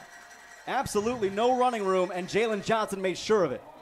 Yeah, that's an excellent job by your defensive front. Looking at your offensive line, getting your keys, getting your reads, and able to get in and use your quickness and power to make a huge tackle in the backfield. We thought they might go a little bit of Marquise Willis at quarterback in this game. We spoke about his pedigree. Older brother is the backup quarterback for the Tennessee Titans, Malik Willis. Willis has played more wide receiver at the JUCO level, but was a high school quarterback and a little more imposing presence as a signal caller than Andrew Moore. They'll go back to Moore on second and long with 4 wide. Northwest will send 5. Moore, indecision, hesitation. Moore's going to get back to the line of scrimmage just barely before taking a knock on the shoulder. Hey, that's the way to come up there by Ja'Cory Jones. And you look at second and long, man free, with a safety in the middle, excellent coverage down the football field, and Moore had to try to tuck it and run. They say officially no gain on the play. So third down behind the sticks for COAHOMA. They've got to get to the Northwest 41. Crowd noise building here deep in the first quarter in a 7-point game. Moore against the 4-man rush. Has the lane. Moore's going to take off. Bad decision. Just crossed half field. A gain of about 4 on the play. Didn't get much further. I love what defensive coordinator Paige Anders is doing defensively. He's switching some things up, and I think when you look at this wide receiver core, whether it's the wide receivers not having the speed to get deep or just thinking that you're going to get there with the pass rush, playing a lot of man-to-man coverage on early downs, mixing it up on third down. I said that's a bad decision, Russell. Do you disagree and say maybe that's the best option you've got if you don't have any options? I think when you look at trying to run the football at the quarterback, you don't want to get into a bad position by throwing the football and get an interception. Now you want to look at your defense. Your defense has been pretty much the strength of your team and see if they can come up with another big play. Raymond Morales with another punt to Fred Adams, who's been strong on the returns tonight. Got out a one-leg tackle before he's going to be do-si-doed with around the 27. So 3 consecutive punts for this COAHOMA offense. You see why they deferred after winning the toss. Their offense is not their strong suit right now. Absolutely not. And this defense here for Northwest is not making it easier for them. And I just love the way this back end is playing. They're playing complementary football with the defensive front. On the back end, they're covering, and they're making this young quarterback having to tuck and run. And, again, you talk about 3 and out. Offensively is feeling it. They have the momentum. See if they can put together another drive here and put together a score.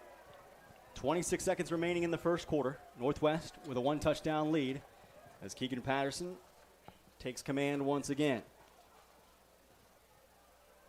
First down handoff. Cam Young spinning through tacklers. Over to the 35. Ball came out late. Was that ball down? He's down. Yes, it was. Nathan Wiggins, the defensive coordinator for COAHOMA, shouting that the ball was live. That is not what the officials saw on the play. And now Cam Young is getting a chance to get his opportunity to run the football. He wants to eat a little bit. Offensive line doing an excellent job. Cam follows his blockers and able to pick up 9. We'll see how Northwest continues to build on their first quarter. Started slow, started surprisingly, but they've now taken a 7-point lead on COAHOMA. Back with more on Ranger TV in a moment. Ready to give your valuable asset the care it deserves? At Dipsticks, we understand that your vehicle is more than just transportation. It's your freedom, your personality, and usually your first or second most valuable asset. That's why we prioritize your vehicle's health, treating it with the care it deserves. Our team of skilled technicians is dedicated to providing dependable work with attention to detail. When you choose Dipsticks, you're not just getting an oil change, you're getting peace of mind. Trust your valuable asset to the experts at Dipsticks. Dipsticks, come to us for a change. Everyone's journey starts from a different place, but the path to your goals is always Northwest. Northwest Mississippi Community College has more than 90 education pathways, so you can choose the training that's right for you. Need in-demand skills now with high-paying opportunities just around the corner? We can get you there. See a 4-year degree in your future, but need an efficient path to that dream? We can get you there too. Whatever your goals, we can help you become who you want to be. Find your path at Northwest. Second quarter about to start here on Ranger TV. Northwest on top 14-7 with the football and second and short from their own 35-yard line. And you look at second and short, it's definitely offensive down. May look at some play action, take a shot going deep. Patterson on the give. Feeds the back. Cam Young slashing forward, a one-cut run. He's got first down yardage all the way out to the 43. Yeah, I love the way he runs the football. Has a low center of gravity, but he's a slasher. He makes those one step, puts his foot in the ground, and gets left and right and able to have the power to get upfield. Good run there by Cam. Young with his second carry of the night. The other two backs from Northwest, Xavier Davis and Demarian Petit, each with 50-plus yards on the ground in the first quarter. 3 wide to the field side. The give is to Young once again. Meets a tackler. Made a meal of him, but couldn't go much further as Jarrell Irving stopped his progress. Well, that's really a good job there by Jarrell Irving. He's able to shed the offensive lineman and get into that B gap there. So second down and about 9, maybe 8.5 to go. The line to gain is going to be the 46 in COAHOMA territory. For Keegan Patterson, who's recovering from throwing a first play interception for a touchdown. Young, once again, this time working between Collins and Pascal, the guard and the tackle on the right side for another sizable gain. Yeah, when you're looking at this offensive lineman, they are creating another line of scrimmage about 5 yards down the football field. They're pushing this defensive front back. And they'll use tempo once again here. This time he breaks left. Young flipped off his feet, but has the first down into enemy territory down to the 35. Again, I just love the physicality. I love the way this offensive lineman, they're playing in sync. And unfortunately, following the play, something earned a flag thrown. I think this is going to go against Northwest.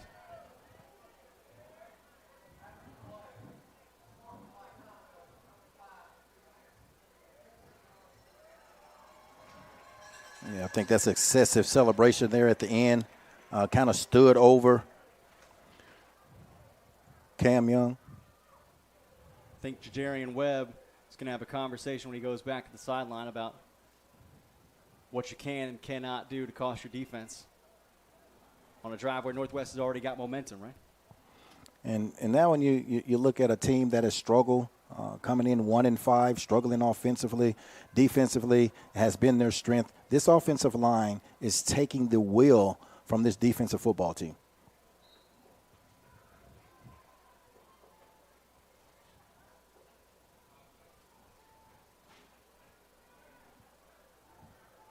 So now first down at the 22-yard line.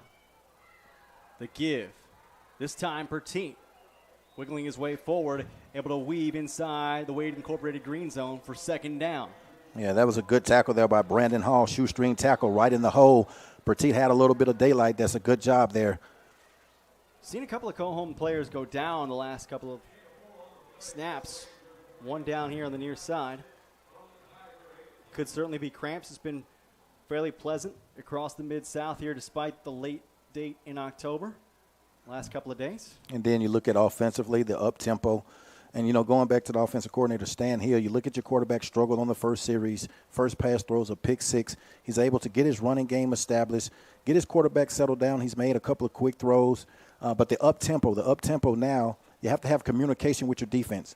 And now that gets them communicating, now you're able to get them off balance to pretty much run what you want because you're winning on first down, Tyler, winning on early downs, and now you're able to kind of pick and choose the plays that are working for you. Kobe Smith, the freshman backer out of Cleveland, Mississippi, the one who's now walking off gingerly under his own power.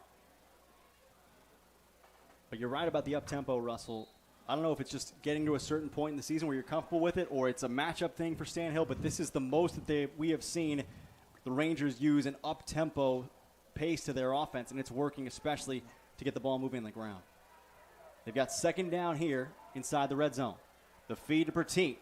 Again, ankle tackled, scrambles forward, walking on his hands there for a moment, nearly got to the marker. Man, great balance there by Petit. You know, he's hit initially, lowered down by the ankle, still able to keep his balance there and get about 4 or 5 yards. Quick snap again. Left side, Petit looking to wiggle out of another tackle. He's inside the 10. He's got first down yardage for Northwest. It'll be first and goal here early in the second quarter. That's nice awareness there by Petit. He gets outside initially, and instead of him trying to go sideways, he realized that he needs to only pick up one, gets his shoulders parallel, and able to pick up the first down. But, Tyler, going back to what we were talking about as far as the up-tempo, that's just an outstanding job by your offensive coordinator, Stan Hill, mixing things up to get your quarterback and your offense in rhythm. COAHOMA certainly would not have seen that much of up-tempo if they watched the tapes from earlier in the year. This time, Cam Young swarmed on just inside the 10-yard line, didn't have much to work with. Now you look at this defensive front, you don't have a whole lot of real estate, so now they're able now to get, sturdy up front and be able to get into both of those gaps. Look at a little bit of play action pass here. Ball has stayed on the ground for the last couple of snaps. J.D. Ferguson with the touchdown, the first of the game for the Rangers a few minutes ago in the first quarter, is split wide to the left. Bry Abram in the slot left. K.D. Gibson wide right. Patterson on the give. Bouncing inside this time, close to the goal line, inside the 5, but not quite enough is Cam Young. Then you look at the movement there by your tight end, DJ Harden. He's able to move. Now it lets the quarterback and the offensive lineman pretty much know where the MAC linebacker is. Big hole. They'll run it again, but there was a flag at the snap. This is going to be a false start on Northwest when it was 3rd down and 2 to the goal line.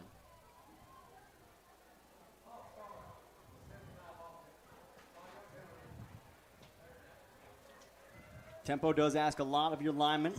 They asked a little bit too much on that snap of Cameron Pascal. Yeah, that's the first time that we've kind of seen some miscommunication and a mental mistake there. But, offensive linemen have been doing an excellent job, maybe getting a little tired, getting a little antsy. Pascal, the right tackle for this Northwest team, recently committed verbally to the University of Memphis.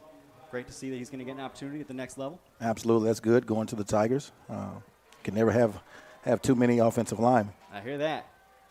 Patterson on a rollout. Very little coverage right side. Finds a man in the end zone. Did he hang on? Yes! Touchdown Northwest! Make it a double for J.D. Ferguson. That's the play action pass that I was talking about a little bit earlier. J.D. Ferguson is able to run the back line of the end zone, but Patterson makes that play happen. He gets outside of the tackle box. Now he allows the defense to be able to come up. Ferguson's wide open on the back of the end zone. Ferguson took a shot to the ribs there. Looked like the ball came a little bit jarred loose, but not enough to fall out of his clutch. Jackson Uston slices the field goal through. It is a 21-7 Northwest lead following the extra point here on Ranger TV. Taking action for you every day. Your stories deserve to be told, and we've got the best storytellers right in your community. Shorts, reels, tweets, and content that play out live on TV or in your hand. You name it, we're on it. Get those stories anywhere you are. Here, and of course, here. We're storytellers focused on Memphis, focused on taking action for you. Action News 5. Find us, well, anywhere. J.D. Ferguson, the second Ranger wide receiver this year to have a 2-touchdown game, with both coming in the first half. He joins Janoris Hobson in that category. 7-yard touchdown grab by Ferguson makes it a 21-7 lead for Northwest over the visiting COAHOMA Tigers, as Jackson Elston gets set to kick off. COAHOMA trying to take every break they can get as the ball bounds out of bounds, letting Northwest set them up because their offense has not been the thing that they have led with. Their defense has been much stronger in this contest. And again, the out-of-bounds kickoff, we've seen that directional kick, Russell. Sometimes that's just what you're going for as a special teams coordinator. It's okay if you miss a little bit on it. Yeah, absolutely. I mean, you look at, Jackson Usselton trying to pin the return to the sidelines is always a tough kick, but you get it at the 35-yard line. But as good as your defense has been playing, you'll live with that. So this is COAHOMA to take over. They have punted on their 3 offensive possessions. Their only score coming on a pick 6 in the first play of the game. They begin here with 10:18 to go in the second quarter from their own 35. Andrew Moore calling the signals, had a little trouble with the snap. Moore's going to be buried behind the line of scrimmage. Keon Cunningham leading the charge to keep the quarterback to no gain. Yeah, good job by Cunningham, and just overall with this defense, again, winning on first down. Now putting this offense in a pass type of predicament. Now this is a defensive down. Now defensively, you can dictate what you want to run against this offense that has struggled throughout the season and is also struggling tonight. Moore, as we mentioned, the freshman getting his second start out of DeSoto Central High School in South Haven. This one goes over his head. Trouble for the snapper, and the snap too. Moore will fall on it inside his 10-yard line as he was feeling the heat from Tristan Shorter. And to me, that's a testament of how well the defense has been playing. Defensive line has been playing outstanding. Center wants to get the football back on time. Snaps is over his head. Another big break here for this Northwest Rangers defense. Now I think it's third and has to drive all the way to Memphis on this third and forever. More or less. It'll be a long way up 55 to get the first down. The line to gain is the 45, ball at the 12. Moore throws left side, has a completion short, and he's going to be stopped at the 25. Solid open field tackling that time for Northwest in the defensive backfield by the veteran Charles Thomas. Yeah, can't say enough about this defense playing outstanding, and that's something that I talked about. This defense, it was imperative for them to get off to an early start, pretty much pick off where they did last week in the second half against Delta, able to shut out Delta, and they're doing an excellent job here tonight. So for the 4th consecutive offensive possession, COAHOMA will punt. You got to be careful of this snap as well, even though the long snapper in the center, not the same player. The kick from Morales will be fair caught by Fred Adams at his own 42. That's where Northwest will take over.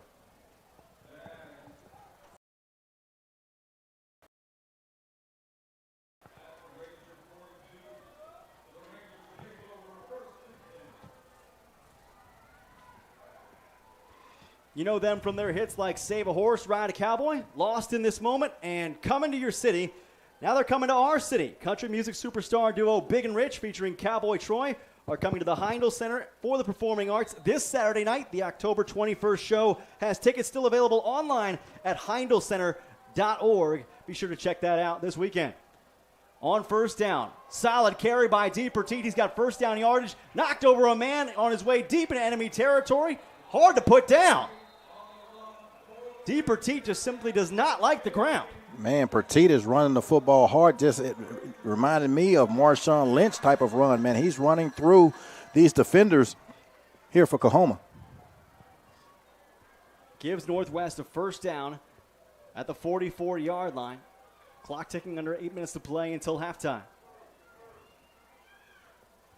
The give this time snuffed out. We've seen solid playmaking tonight by Kobe Smith, who's back in there after cramping up a few plays ago. COAHOMA sets Northwest behind the chains. Yeah, that's good timing there by Smith.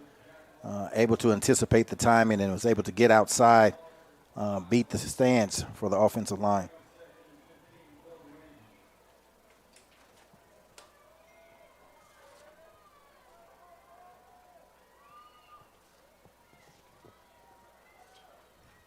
Play action. Patterson slings it right side, hit him right in the face mask, and DJ Harden couldn't hold on. Oh, man, excellent play fake. Fake the dive. You get your tight end up the hash, up the seam. No, he hasn't caught a lot of passes, but that's one that you have to have hit him right between the numbers. Make it Josh Humes, who was looking for his first catch of the season and could not come away with it despite a strong throw from Patterson. 3rd and long again. 3 wide out to the right side. I wonder if they check out Kyler Hutton here solo to the near side left. Patterson. Eyes over the middle. Deep down the middle. Post route overthrown by just a step. Jarnoris Hobson was the man intended for the pass. Nicholas Taylor in coverage. Yeah. I like the throw. You get man-to-man coverage. You go for your deep post there. But again, excellent coverage there by Nicholas Townsend. And just, speaking with their defensive back coach earlier, from Pontotoc, he's a freshman, has a lot of ball skills, good hips, nice transition, recognizes routes, the route concept. Excellent coverage there. And came away earlier with a pick 6 in this game. Could be hard to contend with. Rugby-style kick from Shade Foster. Bounds inside the 15 and will kick there at the 6. Solid flip of the field position from the punt unit for Northwest, even though it was nearly blocked. Yeah, good job by Foster. Really able to speed up the punt and elude the defender with the rugby punt. First punt of the contest for Northwest with 6:46 to go here in the second quarter after 3 consecutive scoring drives. We'll turn things over to COAHOMA. You wonder if things keep going like this with 4 consecutive punts, how long they stay with Andrew Moore. Well, this is the type of game that you want to play defensively. Take the wheel from a team that's struggling. Now they have to have something happening deep in their own territory. This is Marquise Willis on the snap. Quarterback power, left side. The Northwest defensive line trying to bottle up the mobile QB, and they do. Keon Cunningham in on the stop, along with a couple others. Northwest has COAHOMA dead to rights on their first play with Marquise Willis carrying the football. Yeah, now, defensively, you do not want to give up a big play. You have them pinned in deep into their own territory. Look for some stutter goals, some double moves, or some type of trickery here offensively for COAHOMA. Starting from their own 7. 2nd down. Quick sling right, incomplete. Trying to find the back out of the backfield that time, Andre Haynes, who's been used in a dual receiving and rushing role this year. Behind Marlon Palmer. 3rd and long.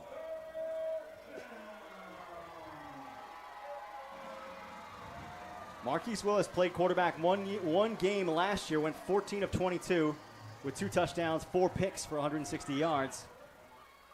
He's got the music turned up for 3rd down. I see Andrew Moore's back. You're right. In the game. They replaced him. Needing a big throw here from the freshman.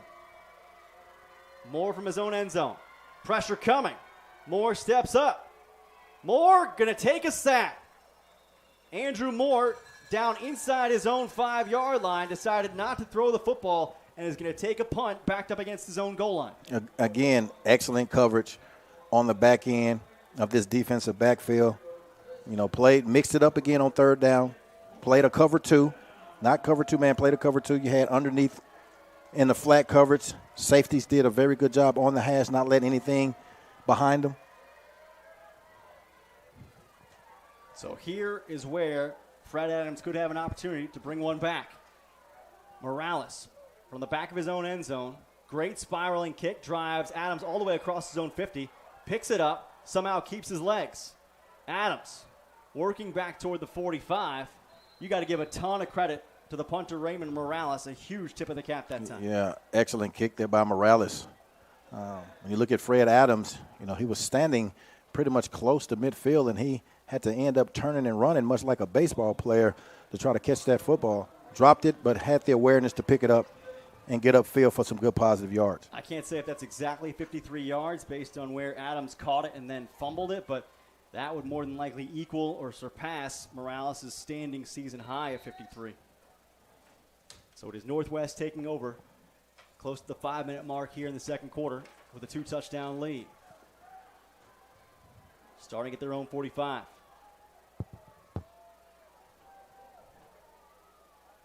Play one for Keegan Patterson. On the give, Xavier Davis busting through a man, gets into enemy territory.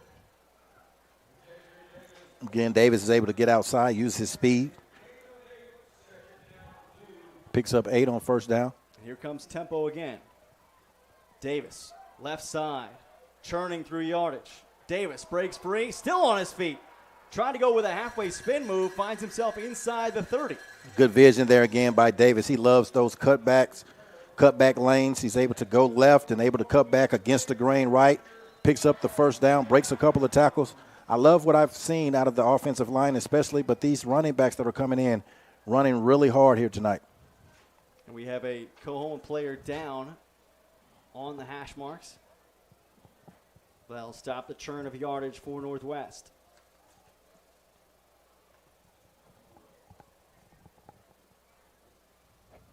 Two-touchdown lead for the homestanding Rangers, who are trying to build off of last week's win on the road against Delta and push their way toward the top of the North Division. That was Logan Miles, the freshman backer out of Vicksburg, Mississippi, who hobbled back into the defensive huddle for COAHOMA. And to be honest about it, when you're getting beat and you're losing 1-5, those hits, those big hits seem to hurt a little bit more.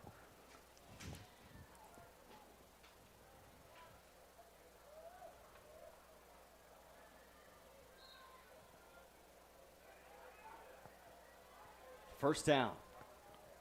COAHOMA threatening. Here they come. The give anyway. Off the run blitz to Xavier Davis. Sliding past a couple of tacklers inside the 25. You know, on this particular time, when you look at Davis, you know, not looking for the cutback. He takes the dive, gets immediately upfield. And now we get another COAHOMA player down who went to the ground late. I think this is Kobe Smith, who's once again seeing some issues, I think, with cramping in what looks like his calf if he's holding the lower portion of his leg there. Yeah.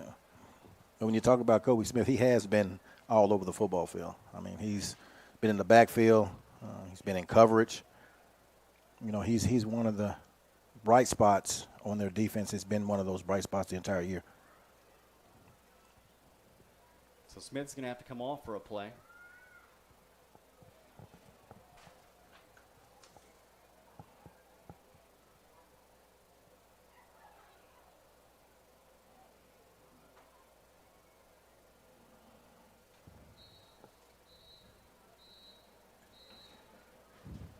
Northwest will break its impromptu huddle to go second down and short here. Patterson and Davis once again the tandem at the 4-minute mark here in the second quarter. Crescent Moon hanging over a Rangers team that's trying to shine here in the first half. Pump fake. Zing left side, incomplete, intended for DJ Harden. So third is short. Well, you look at earlier, you ran the same similar play, but you went to Davis on pretty much the wheel route out and up. Now you switch your personnel, you go to DJ Harden, and the ball was a back shoulder throw, incomplete. Third down.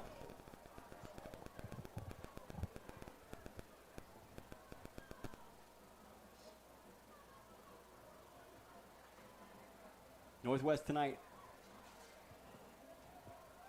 decent on their third downs. The give to Davis here. Davis finds a couple of unfriendly COAHOMA defenders in the area of the first down. I don't think he got there. Yeah, it's going to be close. I think it's probably going to be like a yard, long yard and a half. Gain of maybe 2 on the play. Northwest in 4-down territory using tempo they're going to go for. 4 wide. Quick throw. Left side incomplete. intended that time for Jabriston Abram, and Stan Hill's got to be throwing down his play sheet in anger right there. Quarterback and receiver not on the same page. And we talked about the up-tempo, and you look at Abrams, Patterson is looking for him to do a looky route from the slot, immediately come off the line of scrimmage and get the football. Instead, he ran into coverage, and that's going to be on the wide receiver because when you look at that coverage and up-tempo, he just wants to get the football in your hand now where you can be able to pick up the first down.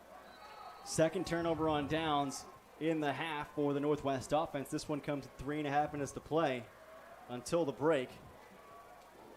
We'll see if this allows any ignition to build up. I should say, any gas to build up in the tank for COAHOMA. Low snap once again. Here comes the rush. Moore bailing out, not fast enough. Shoved down that time by big number 44, Damanye Lacey. Oh, man, great play by Lacey. You talking about coming like a runaway truck. He's able there to run through, and I like the way he hit the quarterback. He didn't get the unnecessary roughness penalty. He just took his hands and shoved him to the ground, but he shot through that gap there like a missile.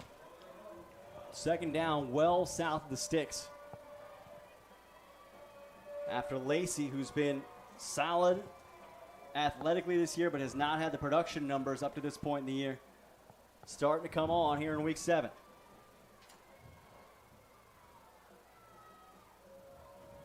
Moore, another low snap. Moore trying to escape.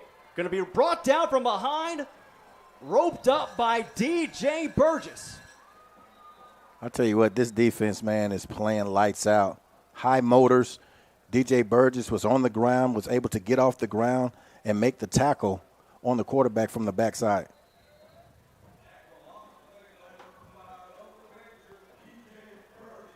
Third down and long after Burgess makes his 8th tackle for loss of the season. I don't know if that'll go into the books officially as his 2nd sack. It looked like a passing down to me. But it brings up a third down and long as COAHOMA takes timeout. Make it Northwest taking their first time out of the half, as Benji Parker doesn't want his defense to do anything foolish that might ruin the opportunity they have here to get the ball back with considerable time and perhaps, depending on the punt, in their own half. Yeah, when you look at the head coach, Benji Parker, and you talk about this coaching staff, this is a young football team, but they've been able to progress and to be able to make the adjustments each and every week. And the way this defense is playing, as a head coach, that's the way you want to be able to see your players progress each and every week. But this just is a marvelous performance here by the defense. Meanwhile, Andrew Moore has the entire world against him on third down and long. Ball's got to get to the 32.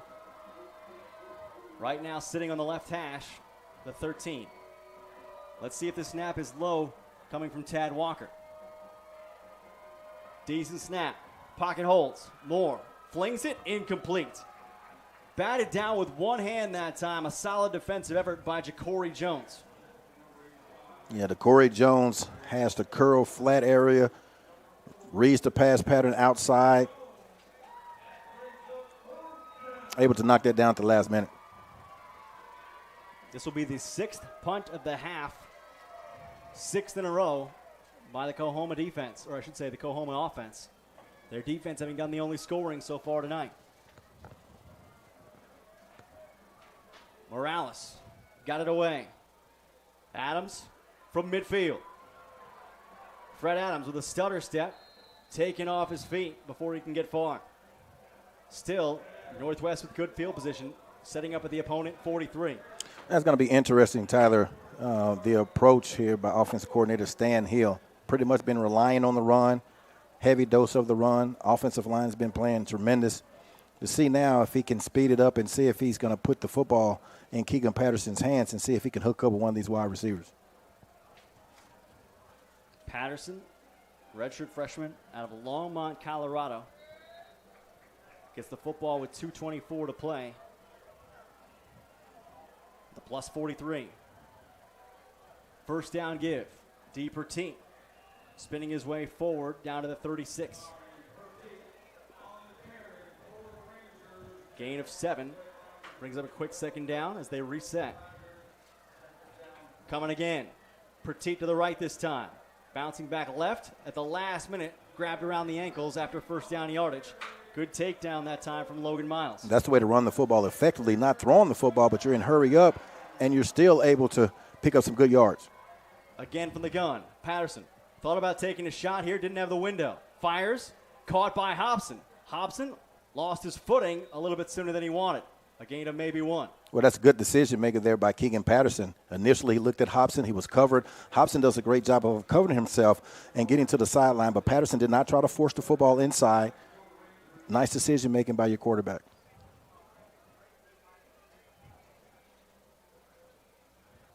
Second and 9. Patterson with a pocket holding. Let's fly right side, incomplete. Another good play made by Nicholas Townsend, who broke on that football with anticipation, just as he did on the first play from scrimmage for a pick 6. Yeah, that's a good play by Nicholas Townsend, but also J.D. Ferguson. He was open outside. You have to be able to take an extra step and come back to the football. That could have been a costly mistake. That's on your wide receiver. You got to take a step back, catch the football, and get your body in between the defensive back. The wide receivers here on third down. Kyler Hutton near side left, Rashard Daniels in the slot, and it is Jarnoris Hobson far side to the right, working against Townsend in coverage. Back motions out of the backfield. A swing route to Bertine. Has blockers, sheds a tackler, spins and keeps his feet inside the 15. He's always going to make the first defender miss, and I like Keegan Patterson getting the football out of his hands, immediately throwing it to Petit in the flat, and he does the rest. A minute 11 to go as D. Petit collects the first down for Northwest. Inside the Wade Incorporated green zone. Seeking their third, making their fourth Cannon Motors touchdown of the half.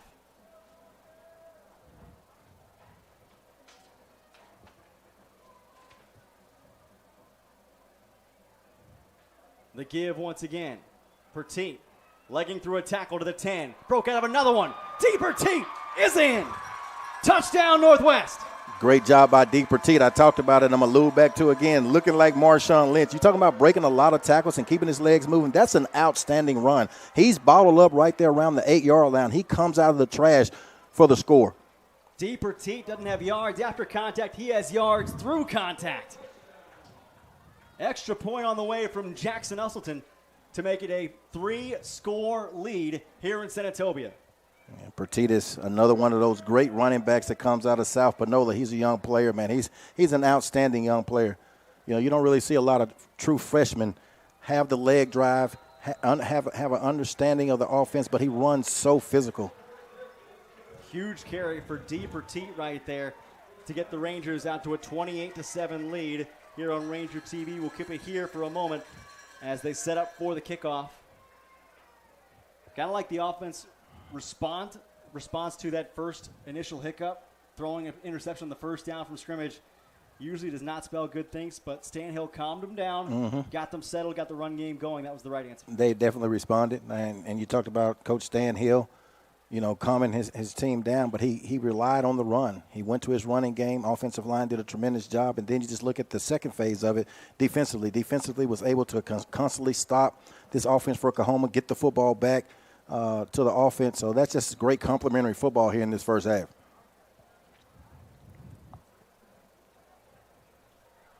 So they will kick it off with 1:02 to play here in the first half.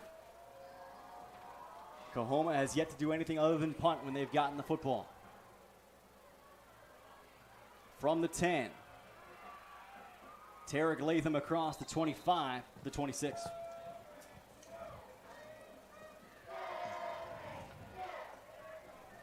.57 seconds remaining in the first half.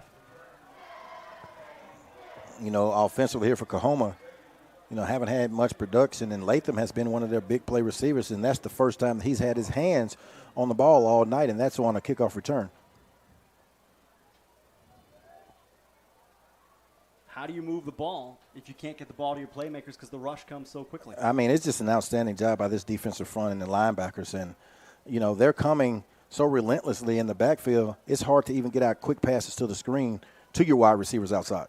Have not seen any of Jay Kelly this evening. It's been either Marquise Willis or Andrew Moore. It's Willis here on first down. Another low snap. Squibs away from him. He picks it up. He'll fire wildly across the middle. Picked off. Keyshawn Davila has it. Inside the 30. Inside the 20.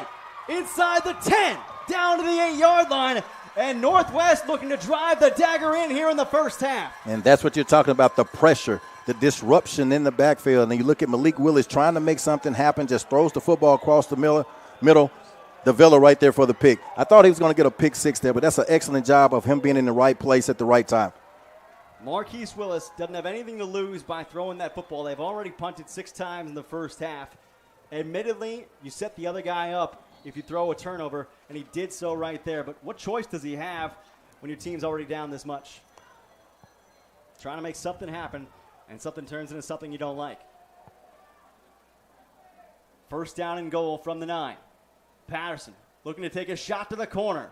Far sideline, leaping catch. Touchdown! The Northwest Rangers get another one from K.D. Gibson, the freshman out of Tupelo's first. K.D. Gibson does a similar thing. He goes up high, but Keegan Patterson, again, he does a great job of that fade, throwing the football high where only his wide receiver can get it. But that's an excellent job there by Gibson catching the football. Going up high, getting his feet in bounds for the touchdown. Big night for the Tupelo Golden Wave alum getting his first college touchdown. Extra point coming. And Jackson Elselton will split it through. 35-7 after the Rangers claim the big turnover from Keyshawn Davila and a quick strike to K.D. Gibson. Back with more on Ranger TV.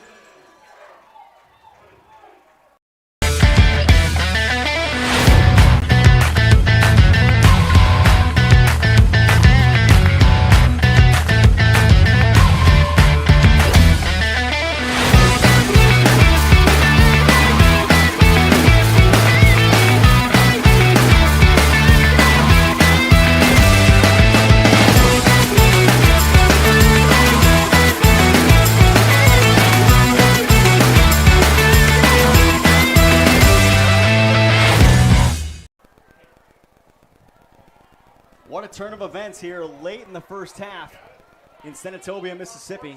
The Northwest Rangers leading 35-7 over the visiting COAHOMA Tigers. Keyshawn Davila picking off Marquise Willis moments ago, returning it inside the 10-yard line. And Northwest punches it home with a short touchdown strike to the back pylon from Keegan Patterson to K.D. Gibson. Russell Copeland, if you looked at the first play of this game and tuned out after that, you might have been disgusted with Northwest. They have turned things around in a huge way. Absolutely, and that's the way to come back from adversity early on. I mean, when you get a pick six, your first possession, but not only the first possession, your first throw from scrimmage. But what a great job of answering, starting off with your defense, getting the football back, and what an excellent play call by Stan Hill, able to rely on his running game to settle his quarterback down. This is Jackson Elselton to send it away. Latham will field at his own 12. Tarek Latham got away from one guy, got away from 2 guys, trying to wait for something to open up, put the football on the ground. Flag flies late in the play.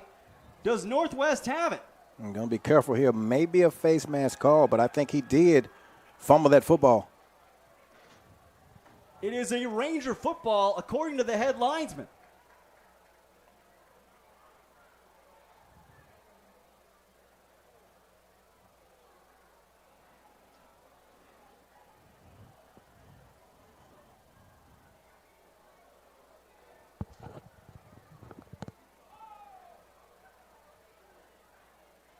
We have a personal foul call late in the play. I thought it was for a blindside block, but they motioned for first down for COAHOMA. Did the referee simply point the wrong direction?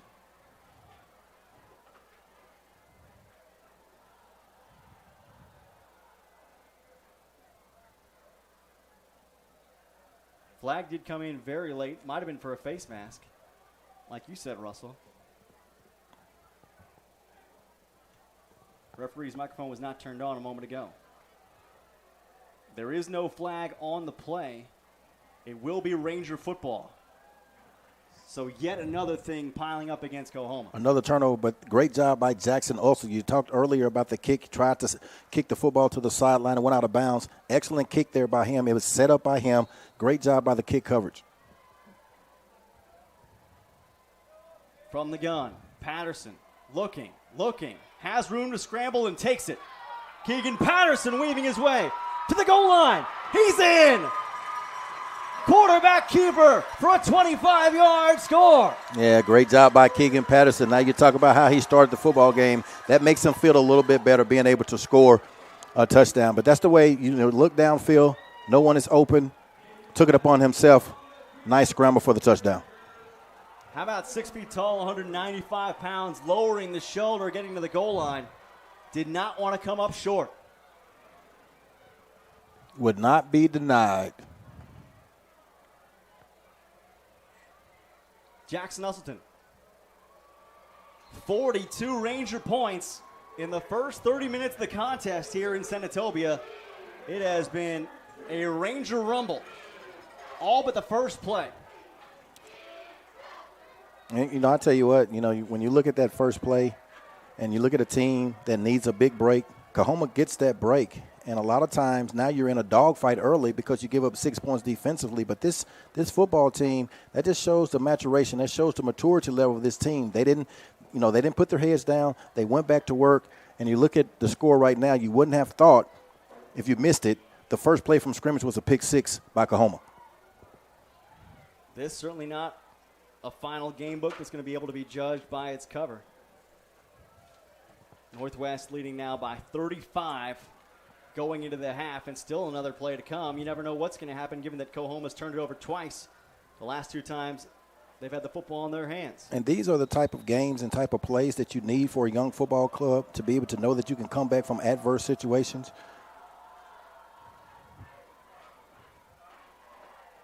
Let's try this again with Tarek Lakeman. From the 15. Looking to hold on to the football. And does. The 25.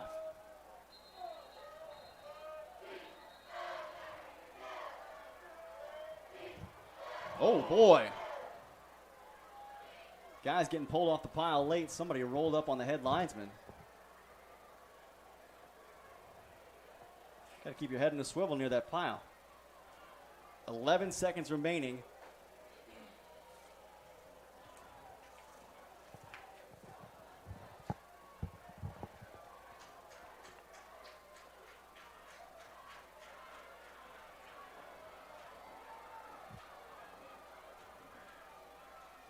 You take a knee here if you're Alan Cross in the COAHOMA offense? I would. Anything to stop the bleed. It may be your best offensive play thus far. A reconfiguration needed. Andrew Moore into the safe formation will do just that. COAHOMA will go into the break trailing Northwest 42-7 here in Senatobia as the Rangers come back from an early play that looked like it was going to cost them the lead. It did. It didn't faze them. Northwest on top 42-7. Back in a moment on Ranger TV. It's well done on the gift. Everyone's journey starts from a different place, but the path to your goals is always Northwest. Northwest Mississippi Community College has more than 90 education pathways, so you can choose the training that's right for you. Need in-demand skills now with high-paying opportunities just around the corner? We can get you there. See a 4-year degree in your future, but need an efficient path to that dream? We can get you there too. Whatever your goals, we can help you become who you want to be. Find your path at Northwest. A new year means new ambitions, and you can count on Cannon Motors of Mississippi to make your goal a reality. With options to fit every taste and budget, now's the time to find the quality Chevy vehicle you deserve. The inventory at Cannon Chevrolet of Oxford is going fast, so don't wait. Come see us and check a new Chevy Traverse or Chevy Impala off your list. And remember, when the smoke clears, nobody beats a Cannon deal. Nobody. Sports injury, joint pain, spine issue, hand or foot trouble? No matter where you are, Specialty Orthopedic Group has you covered with convenient locations in Tupelo, Oxford, New Albany, Starkville, Batesville, and Senatobia, Mississippi. No referral is needed to schedule an appointment with one of SOG's fellowship-trained, subspecialized surgeons, and walk-ins are welcome for urgent orthopedic-related injuries. Call 662-767-4200 or request an appointment at SOGMS.com. Specialty Orthopedic Group. Choose a specialist. Choose SOG.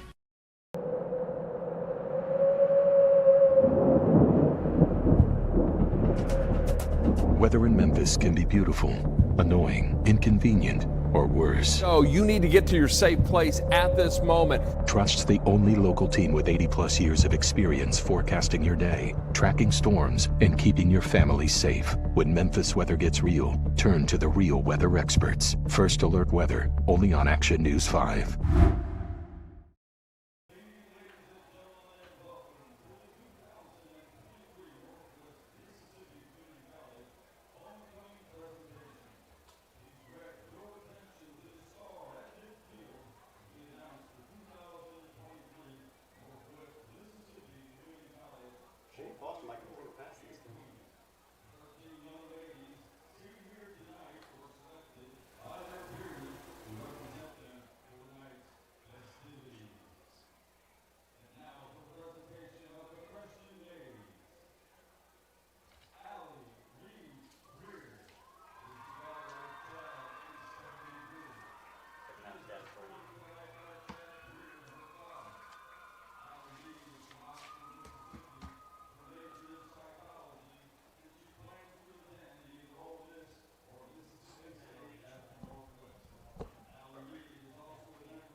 Can you explain something there? How come the Presto stats still have it at the beginning of the first quarter, and the sidearm stats? That's it. That's it. I wouldn't update it either.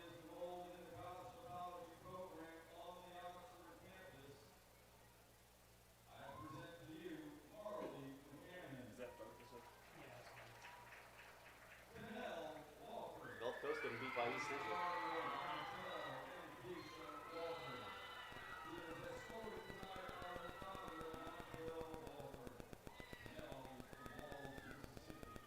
Oh, they're spreading out.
tall is she?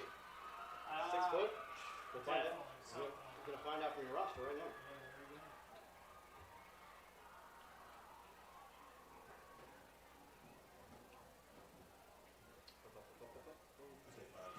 I say 6. 5'10", you're right. Very good.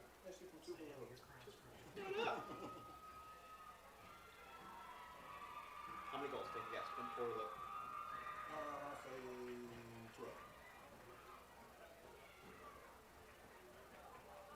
11. No, 12. You're right. You're right. Not real. So you tell me we got a Katie Gibson touchdown. We got an Evie Crawford home run. Boys, stand up to the left.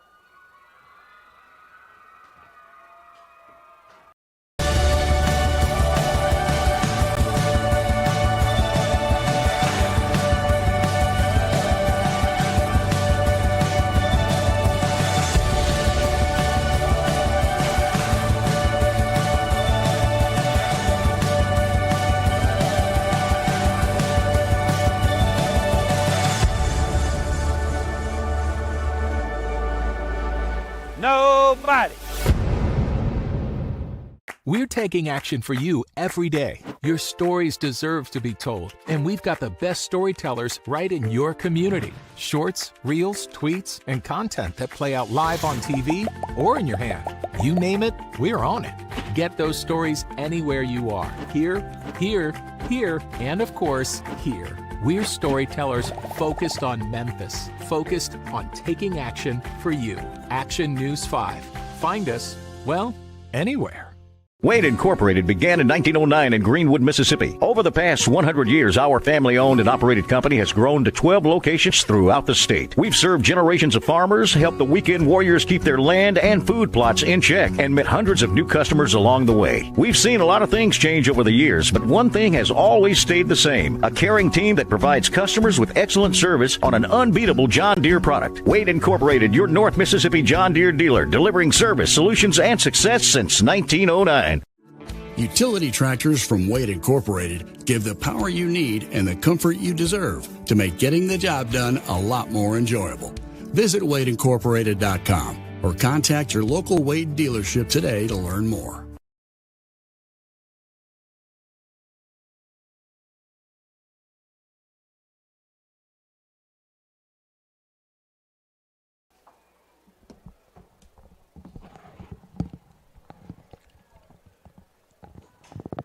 We welcome you back to Franklin Field in Senatobia, Mississippi, where the crescent moon is starting to just hide behind the clouds a little bit here as we trend toward 8:30 Central Time at halftime between the Northwest Rangers and the visiting COAHOMA Tigers on Ranger TV. I'm Tyler Springs alongside Russell Copeland. Great to be with you here from Senatobia in what started as a kind of unexpected evening with the Rangers falling behind early 7-0 as Northwest was taken by surprise with a pick six early on. Keegan Patterson throwing one into the hands of Nick Townsend to give a 7-0 lead to COAHOMA. And that was essentially the last thing we heard from the COAHOMA Tigers in that first half. Russell Copeland going to join me in just a minute. Rangers able to pile up 42 points. After that, 42 points unanswered, and it's become an even better night, as Russell's going to tell you here in a second. You're a former Tupelo Golden Wave, aren't you? Absolutely. We got Katie Gibson, Tupelo Golden Wave alum, with his first touchdown grab of the night. And if that were not enough, the homecoming queen just announced moments ago is a Tupelo native as well. Evie Crawford, who is second on the women's soccer team, the nationally ranked #1 women's soccer team with 12 goals on the season. She's the homecoming queen. Well, that's a great job. Great job tonight for Tupelo. It just shows what type of programs that they have in sports and athletics, but more importantly, from an academic standpoint, but just really a good showing there from the Tupelo High Golden Wave. Stand up. Love to see it. And love to see the contributions on all different sides. When we take the focus on football, you look at that turning point, I think, in that first half. We thought it was going to be maybe more the same from last week, right? Another slow start for this Stan Hill offense, another slow start for Paige Anders' defense, even though they had said, hey, they corrected some things at halftime last week against Delta on the road. They got some things turned around. They got things going in the direction they wanted. Then you throw a pick on the first play, and admittedly, is a bit of a risk. It's a short throw, but it was a long throw to the sideline. Defensive back made a good play on it. You find yourself behind 7-0. The first thing you do after that is you turn to the ground game, and what an incredible salve that has been for Stan Hill. Well, you know, I talked about it in the pregame. I thought that it would be imperative for the offensive line to be physical, especially at the point of attack, and be able to establish the run. Didn't think the run would be established after the first possession with a pick six, but it's an excellent job by Stan Hill as a coach to be able to go to his running game, to settle down his quarterback. But then when you look at being down 7-0, you talk about Paige Anders' defense. You know, they took the initiative now, down 7-0. If they get off to a slow start, you're down to 14-0. They took the initiative, and, man, they've had a heck of a first half on all levels, man. It's been an incredible thing to watch things turn around for Northwest as they have just piled up the points, especially late in this half. A 28-point second quarter for Northwest is what it's gotten them to halftime. Believe it or not, that's happened with Keegan Patterson having only 8 completions on the night. 8 completions, 3 touchdowns for 80 yards. That tells you a little something about just how short the fields have been for Northwest as they have started a couple of drives inside enemy territory. That's not their fault. They just take advantage of where they are. Definitely. And also, you know, again, you have to go to the coaching staff. You have to go offensively to Coach Stan Hill. You're not going to, you know, go ahead and try to press the issue by throwing the football. You rely on your offensive line and your running game. You stick to what's working. And it has prevailed thus far. You talk about the balance, and some games are different. Some games you don't have that balance. There's other games you may have to throw to be able to get the running game going. But right now, this offensive line has been dominant. The running backs all have been running hard, and defense has just played lights out. Northwest with touchdown drives of 69, 40, 74, 43, 9, and 25 yards. The last 2 being one-play drives each, coming off of 2 COAHOMA turnovers. Believe it or not, those are the first 2 COAHOMA turnovers of the contest. They've punted 6 times in a row, so it's not as though they've given anything to Northwest. They just weren't getting anything offensively, but then they make those 2 late mistakes, and what looks like an insurmountable hole becomes impossible. Well, it's really, you have to give credit to the defense, these young players. You know, being technical sound. They haven't had any busted plays. They've looked at the reads from the offensive line. They've made their plays. They've been in position to make plays throughout the night. And we talked to, you know, Coach Anders earlier, and he said it. He said he felt like his team was getting to where they needed to be. And I think he was going on the second half, because we have a young football team that started the way they started last week against a team that had been scoreless for 8 quarters, 14-13 at the half, and then you shut them down, mostly because of execution. And that's what this defense has done tonight. They've executed. It's been impressive to see. Demania Lacey picking up a sack has been good. Obviously, the pressure, though, I think on that COAHOMA quarterback, whether it's been Marquise Willis or Andrew Moore, has seemed relentless. It's been a balanced effort. No tackler with more than 3 tonight for Northwest in that first half. They did have 4 tackles for loss before halftime, but you get that Lacey sack. You get 1 quarterback hurry by Camp Shepard, but you also got the Keyshawn DeVille interception, which he nearly returned for a touchdown. You helped out a lot by that breakup from Ja'Cory Jones on a big 3rd down play. It's come on all fronts defensively. Definitely has. And you talk about no defender having more than 3 tackles. I think you have to look at a lot of 3 and outs. But they've been playing great on all levels. The defensive line have been playing great. They've been getting the penetration. The linebackers have been running sideline to sideline. And when asked upon to blitz, they've been all over the quarterback. And then on the back end, they've definitely held their responsibilities, have not allowed any space for these wide receivers. As we mentioned, Keegan Patterson, 8 of 18, 80 yards passing, 3 interceptions, or I should say 3 touchdowns and 1 interception. The run game has been incredibly balanced.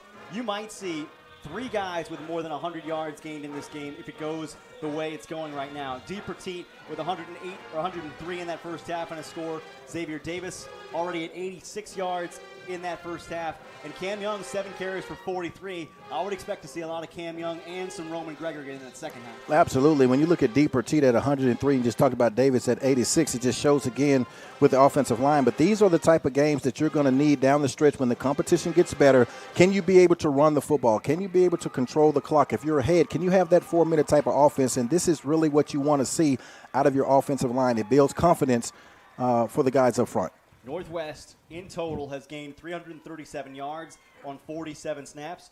COAHOMA averaging less than a yard per play, 24 offensive snaps for just 21 yards gained. We'll come back with a little bit more and some scores from around the Mississippi Junior College ranks here on Thursday night in Week 7 action. Your score at halftime, a 42-7 Northwest lead over COAHOMA. Had been stationed in the Marine Corps. He came home on a visit. We hadn't seen him for so long. Stephen said, I haven't had a Chick-fil-A sandwich in over 3 years. It was late at night. We were closing, and the phone rings. Stephen explains his situation, and I told him to come inside, and we were going to get him whatever he would like. Stephen gobbled up that sandwich in like 2 bites. It's been a while since we've seen him. We miss him. We brought a care package for Steve. I'll take that.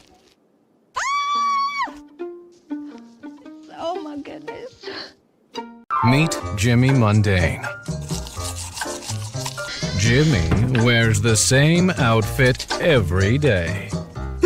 Jimmy eats the same brown bagged lunch every day.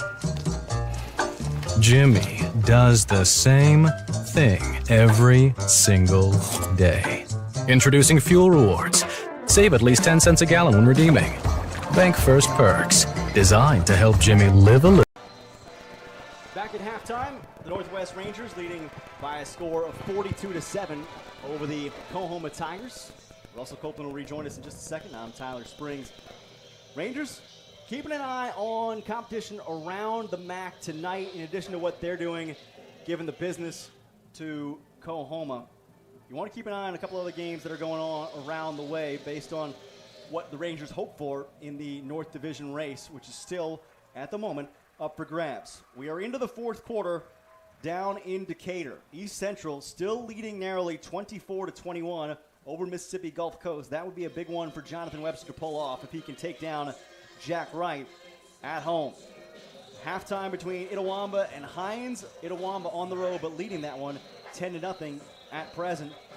Fourth quarter down at Colin, where it is Pearl River trailing 33-9 against the Colin Wolves. An already completed game this afternoon. Mississippi Delta hosting Holmes at home, and unfortunately it was all Holmes in that contest, 58-7 as the final goes earlier this afternoon following a 44-point first half for Holmes. Sounded like it went a lot like this Rangers COAHOMA first half here in Senatobia. On Saturday, a couple of games still to come in MAC play, including homecoming games for East Mississippi hosting Northeast. That should be a brawl, a 2 o'clock Central Time kick between the Lions and the Tigers. Meanwhile, elsewhere in the league, you've got a homecoming contest going on between Jones and Southwest. On the road at Southwest, Steve Buckley will take his team down there and try and get the W to stay unbeaten in South Division play. But let's not forget what's going on closer to home as well. We mentioned it just moments ago. The #1 ranked Northwest Community College women's soccer team led by James Beatty is playing host to the #4 ranked Jones College Bobcats tomorrow. That's going to be a 1 o'clock first touch here in Senatobia, and that is for all the marbles in this way. The winner of that contest has the hosting rights for the postseason tournament, so that would be huge for the Rangers to stay unbeaten and perhaps get some offensive output from the likes of Evie Crawford, tonight's homecoming queen, in addition to some others. Just an incredible outfit that's been put out by James Beatty this year, outscoring their competition 100-1 right now. That is not a misprint. You did not mishear me. 100-1, the goal differential right now for the Northwest Rangers. Shout out to the women's soccer team that plays tomorrow on Ranger TV with a 1 o'clock kick. The second half from Senatobia is upcoming here in a moment. This is Northwest football leading 42-7 over COAHOMA.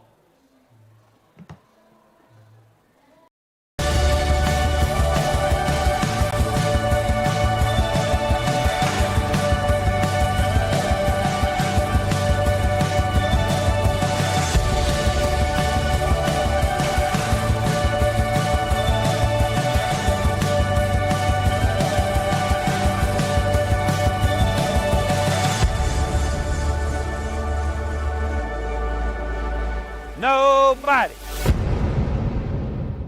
We're taking action for you every day. Your stories deserve to be told, and we've got the best storytellers right in your community. Shorts, reels, tweets, and content that play out live on TV or in your hand. You name it, we're on it. Get those stories anywhere you are. Here, and of course, here. We're storytellers focused on Memphis, focused on taking action for you. Action News 5. Find us, well, anywhere.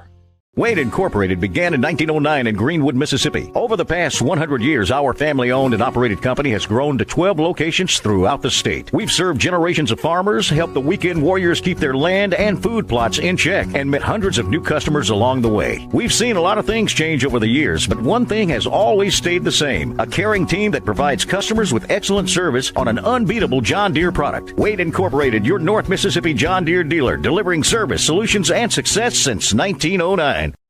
Utility tractors from Wade Incorporated give the power you need and the comfort you deserve to make getting the job done a lot more enjoyable. Visit WadeIncorporated.com or contact your local Wade dealership today to learn more.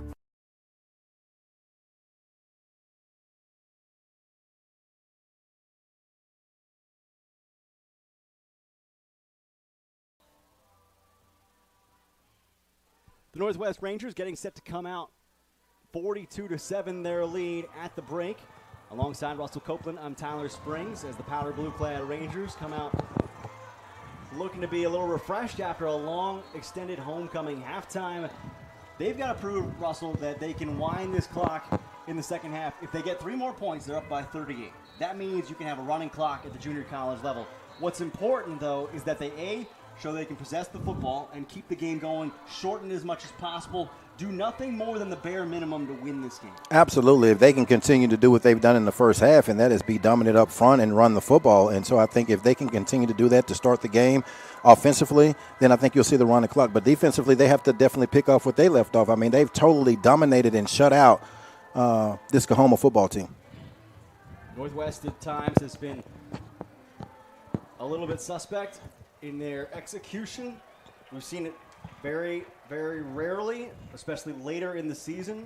And we saw it only basically on snap 1 in this game when Keegan Patterson fired a pick 6, a house call to Nicholas Townsend for COAHOMA. That's been COAHOMA's only scoring in the contest. So now they've gone officially 10 quarters without an offensive touchdown. They've got 2 different quarterbacks they've tried tonight. Neither Marquise Willis nor Andrew Moore has been particularly successful. And they're going to have to find some other formula going forward as Terrence Metcalf is trying to put together multiple wins in his first season at the helm, and he's trying to do it, to be honest, in a way that's a little shorthanded. But you got to get creative when you don't have the offensive playmaking that you expect. Absolutely, and he's in a rebuilding mode, and especially when you look at the quarterback position, have not been consistent at the quarterback position. And also when you look at the offensive line, I think he's starting 5 true freshmen at the offensive line. So now when you get the football back, you know, here's your gadget plays. Here's plays that you look at to try to get something going, some big chunk plays. And if you look at Northwest defensively, they're definitely going to try to prevent that. Second half upcoming here in Senatobia. You got to be ready for anything if you are the Northwest Mississippi Rangers. COAHOMA deferred in the first half, so they will take the kick here in the second half. It's been a bit of a field day of late.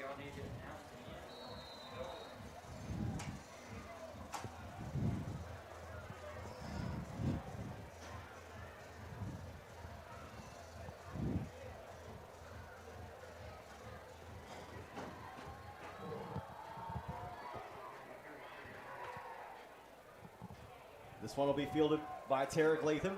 He's going to fake and give the reverse to Marquise Willis. Willis going to be chased down inside the 15-yard line. A good job staying home that time by Quay Ragsdale. And another great job there on the kickoff by Jackson Osselton, being able to get some hang time here to allow his kickoff coverage football team to get down the football field and make that tackle.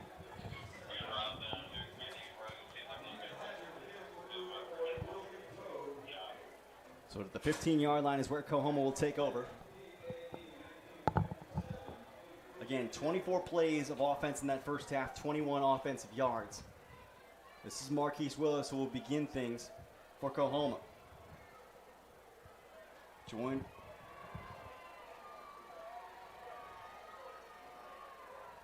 Right side run. Keyshawn Davila there to shepherd him out of play on first down after a gain of maybe 1. You know, you look at going into halftime, you know, You look at defensively coming out in the second half, this is what you're going to expect. Now when you see Willis in at the quarterback position, you expect run, and in the secondary, you make sure that you don't fall asleep in case there's some type of trickery. But that's a great job there by your defense, being able to flush him outside, not allowing him to get upfield. The back with him is Antonio Trone, who's been the third guy this year with 14 carries coming into this game. Willis, high snap, going to feed Trone this time. Working left side, Camp Shepard there to wrap him up at the line of scrimmage. Camp Shepard right around the line of scrimmage making the tackle. I think when you look at the high snap, that disrupted the timing, which allowed Camp Shepard to be able to slither in and to make that tackle for no gain. So this brings up 3rd down and long. Willis with 3rd and 9. High school quarterback taking the reins here in desperation mode under offensive coordinator Alan Cross, who's in his first year doing the play calling. Willis from the gun. Here comes pressure. Look out! Willis goes down. Look at the blitz there, and Dylan Bullard with the sack. And we talked about how well this linebacker core has been playing, and you look at Dylan Bullard there. He looks at the snap, he reads it, he times it. Big-time sack there by Bullard. So Northwest with a big play from their middle linebacker comes up with a 3-and-out on the first possession for COAHOMA to begin the second half. They take a good direction in trying to put the Tigers away and get toward a running clock. Again, 3 points separate Northwest from getting the clock rolling throughout the rest of the game. And Fred Adams has been close. He's had some good returns. He's been maybe one defender away from getting a long game, perhaps even taking it to the house. And this is what you can have, a late substitution for COAHOMA on a special teams play. They've got to burn a timeout in the beginning moments of the third quarter. Not what you want if you're Terrence Metcalf. You've been talking to your side about getting things figured out, trying to play mistake-free football the rest of the way.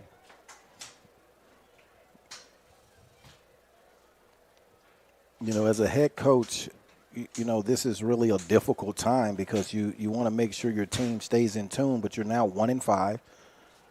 You're not starting the season, starting the games out the way you want, but you want your players to play extremely hard, and those are the players that you want to be able to go to war with.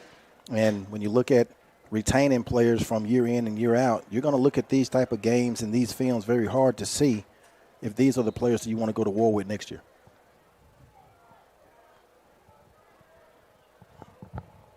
Raymond Morales, the freshman, backed up. Punt almost got blocked. Adams going to come with it from his own, or I should say from the opponent, 43.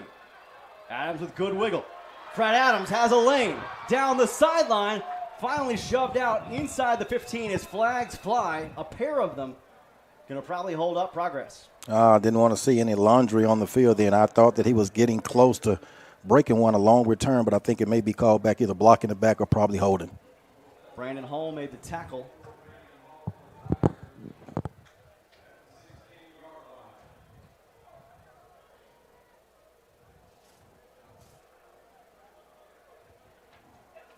So the foul against Northwest will negate the gain from Adams.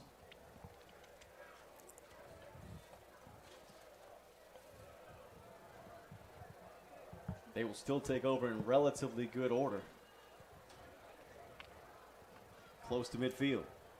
In fact, at exactly the midfield stripe.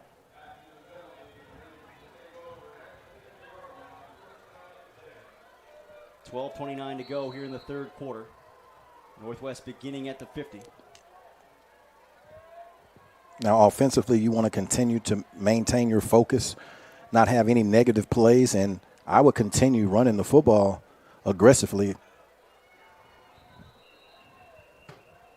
An official timeout to set the football properly.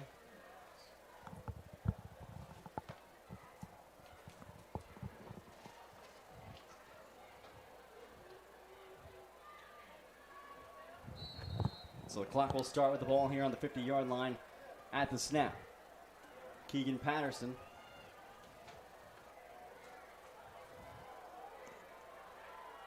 with the give to Cam Young.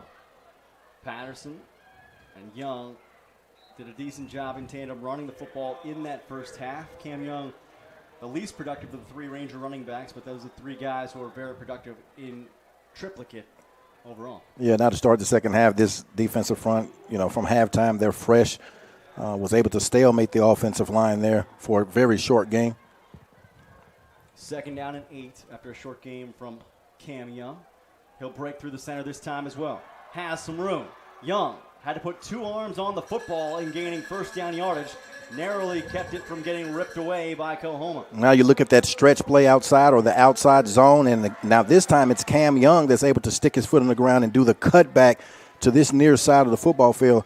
Earlier it was Xavier Davis running that cutback. Still a good job there by your offensive lineman, not allowing anyone to get through the back gaps. First down from the 31. The give is to Young. Bursting up the middle. Cam Young bouncing off a man. Looking for first down yardage. Going to be shy of it. A pickup of 7. Able to hit the dive now. He's a slasher type of running back. I like the way he glides. He's able to stick his foot in the ground and get outside. Tried to get outside to break that, but that was a good initial running between the tackles. Sophomore from West Point, Mississippi. 68 carries last year. Came into this game with 60. I think he's going to surpass that tally tonight.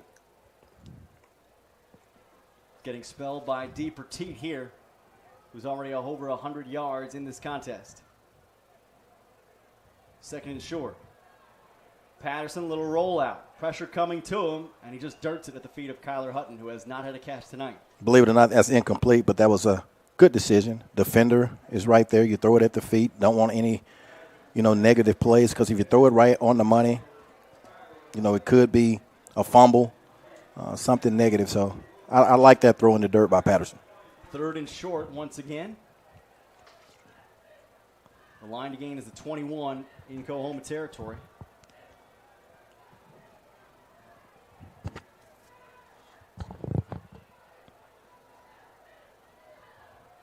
Patterson on the give. Petit cuts it upfield. Working off his blocks. Knocked off a one-man. Pinballs back the other way. He's got the first down inside the Wade Incorporated green zone. You talked about the staple of backs, and they all have different running styles. But one thing about Petit, you usually do not see one defender bring him down. He always makes the first defender miss, and it takes a couple of defenders to be able to get him to the ground. Runs very hard, and you really don't see that from a true freshman. Petit will stick in the backfield here, along with Joe Norris Hobson. So a shotgun 2-back look for Keegan Patterson and company. With 2 wide, they'll motion Hobson out. The give here, Petit off the right side, slashing forward. This looked like a potential face mask. No flag thrown, and a little bit of an altercation after the play also unflagged. It was a high tackle, and we've called Kobe Smith names several times in the first half about making plays, and also he's went off a couple of times having some leg cramps, but, tackle up high, but he didn't get the face mask, and he, didn't get the shoulder pads. And as you noted, Petit's hard enough to bring down low. Petit with a stiff arm here, looking for the edge. Got double teamed going toward the sideline. And I think we're getting a flag maybe for a face mask. Reginald Richardson along with Mark Dorsey in on the stop.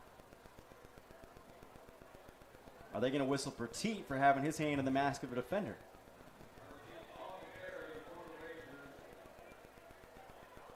Looks like they will. Yeah, that's an excellent call by you, Tyler. Sometimes, I think not intending to do that. You're trying to lay the stiff arm on the other guy, and usually the thing that's closest to you is his head. So Petit, with a counterproductive move, pushes his team back for 2nd down at the 26. Well, no player was injured on that, but I can live with that from my running back. A physical runner using a stiff arm. He was corralled by 2 or 3 defenders. I can live with that. Joshua Humes in motion. And that's going to be a flag on Rashard Daniels for starting early.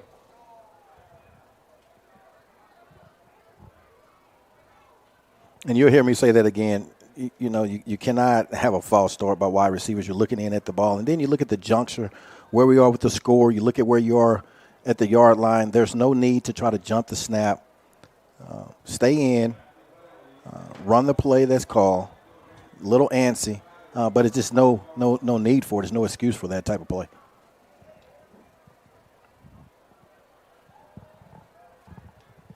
Patterson with second down and forever from the 31. Play action fake. Going to have his choice. Extends the play right. Zips one to the sideline. He's got Hobson. Hobson will try to cut inside.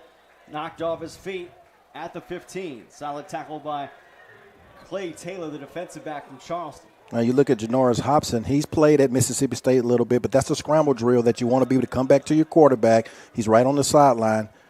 Good job by Hobson for the completion. Third down with tempo. Patterson looking for it all. Corner. Catch. Touchdown, Rangers. Flag on the play. Will it keep Kyler Hutton from getting his second score this season? Keegan Patterson has gone to that end zone fade a couple of times tonight with terrific success so far. It seems like that's going to stand, but you're talking about being able to throw the football with precision, has the right height. Only your wide receiver can catch the football, but that's an excellent throw. That's the third time this game that he's thrown that fade deep to the back pylon, and excellent catches by his wide receivers going up high, making those grabs for the touchdowns. The offside foul against COAHOMA will be declined. So this will be an opportunity for Jackson Elsterton to make it 49-7.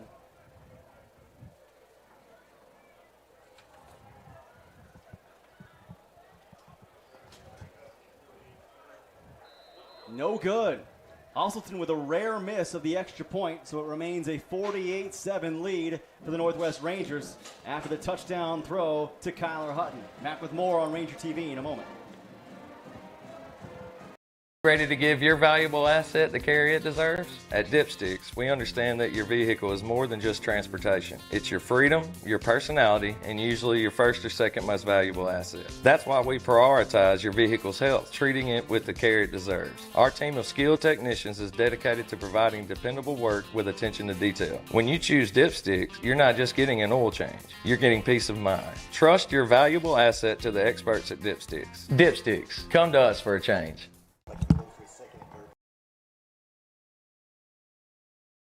Another Cannon Motors touchdown, this one inside the Wade Incorporated green zone here on Ranger TV. Northwest on top 48-7 after the touchdown strike tossed in the direction of Kyler Hutton from Keegan Patterson. 5:54 and rolling here in the third quarter because a 38-point lead or more necessitates a running clock. Jackson Elsterton, after missing the extra point, going to put a little anger into this kickoff perhaps. Taken at the 10 by Tarek Latham.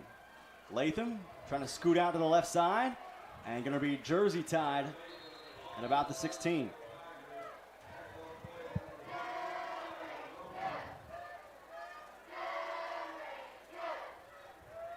That's a great special team tackle there by Elijah Ruffin, being able to come off the blocker, making the tackle because there was some room to the outside here close to the 20.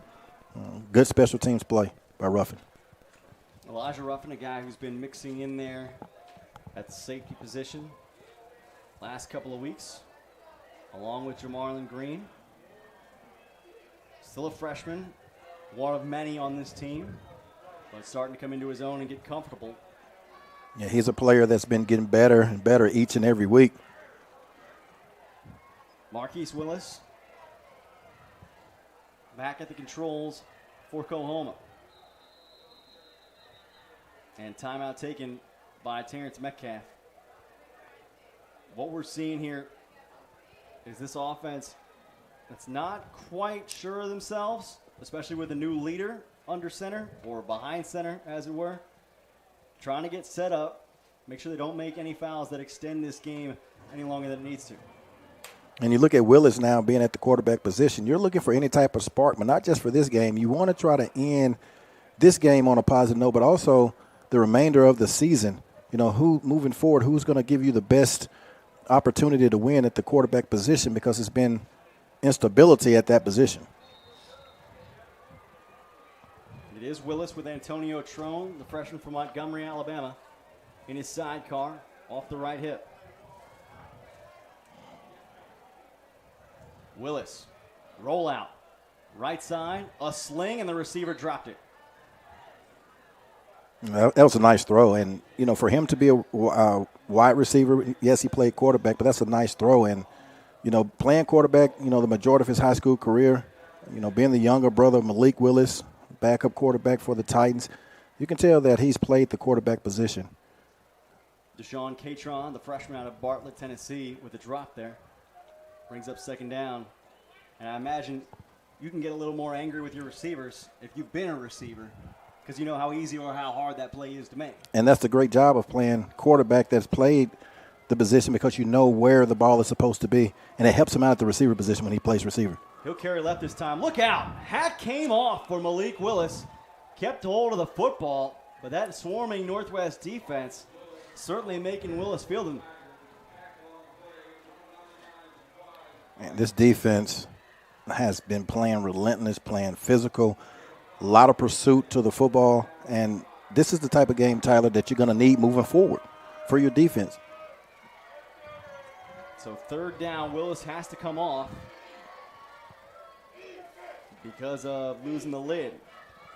Andrew Moore in there on third down. And I cannot imagine what's going on inside his brain right now.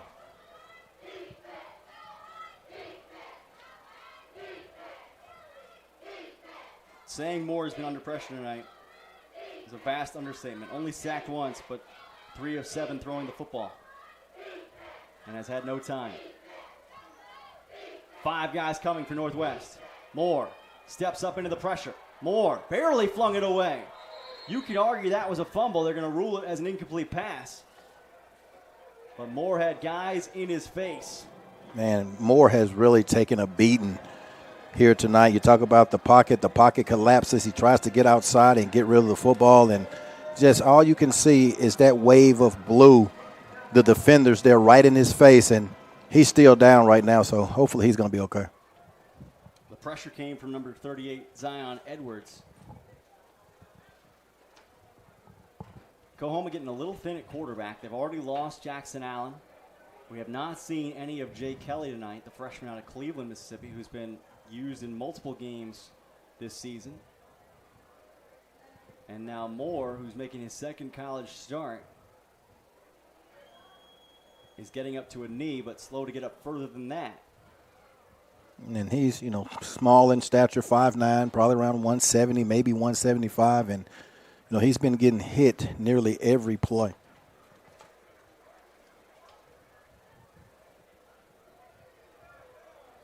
I think he played at South Haven and also played at DeSoto Central.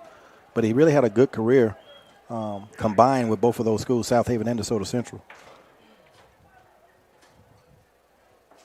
But to get your first 2 college starts against East, you get shut out 56-0.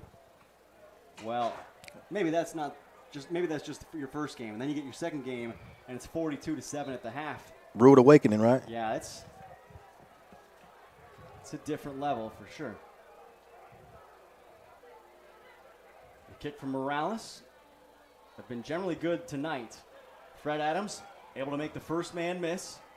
Adams keeps his feet to the 45. He'll be spilled there. Clock rolling, under 3 minutes to go here in the third quarter. It will continue rolling as possession changes hands. For those keeping count tonight, COAHOMA with 2 first downs collected, Northwest with 17. COAHOMA has negative 24 yards running the football tonight, Northwest with 257. And depending on how long this game goes, they might have over 300 by the end of it. Could have over 400 depending on how the fourth quarter rolls. COAHOMA with 3 catches, Northwest with 8. This game has not been much for passing the football. Shade Foster in at quarterback for Northwest. He'll give to Roman Gregory. Here comes the freshman from Oxford, scampering across the near side, off right tackle. He's got first down yardage on an 11-yard pickup. You know, you talked about the other two running backs maybe getting 100 yards, but, you know, the way Gregory has come late into ball games and big chunks of yardage, he may even have 100 yards before it's all said and done. Roman Gregory, who was ironically the DK Metcalf Offensive MVP for the Oxford Chargers last season. The award named for the son of COAHOMA head coach Terrence Metcalf. Has been the fourth back this year for the Rangers. He'll get the give again, this time dead up the middle. Gregory wiggling forward for a gain of about 6 on first down. And this is one of those games where you're able to get other players to get some snaps, get some repetition. Scott Oakley going deeper into the wide receiver core here. He's got DeAndre Pullen into the game, along with Jack Johnson and K.D. Gibson. Gibson having just scored his first college touchdown earlier tonight. Second and short. Foster on the give. Gregory able to shred 2 tacklers and get the first down. You know, how he runs the football, the explosiveness that he has, you would not think that he's fourth on the depth chart. You really do not see that much decline in all of these running backs here for Northwest. That will expire the third quarter clock. 48-7, the Ranger lead here in Senatobia. One more period to play here on Homecoming Thursday.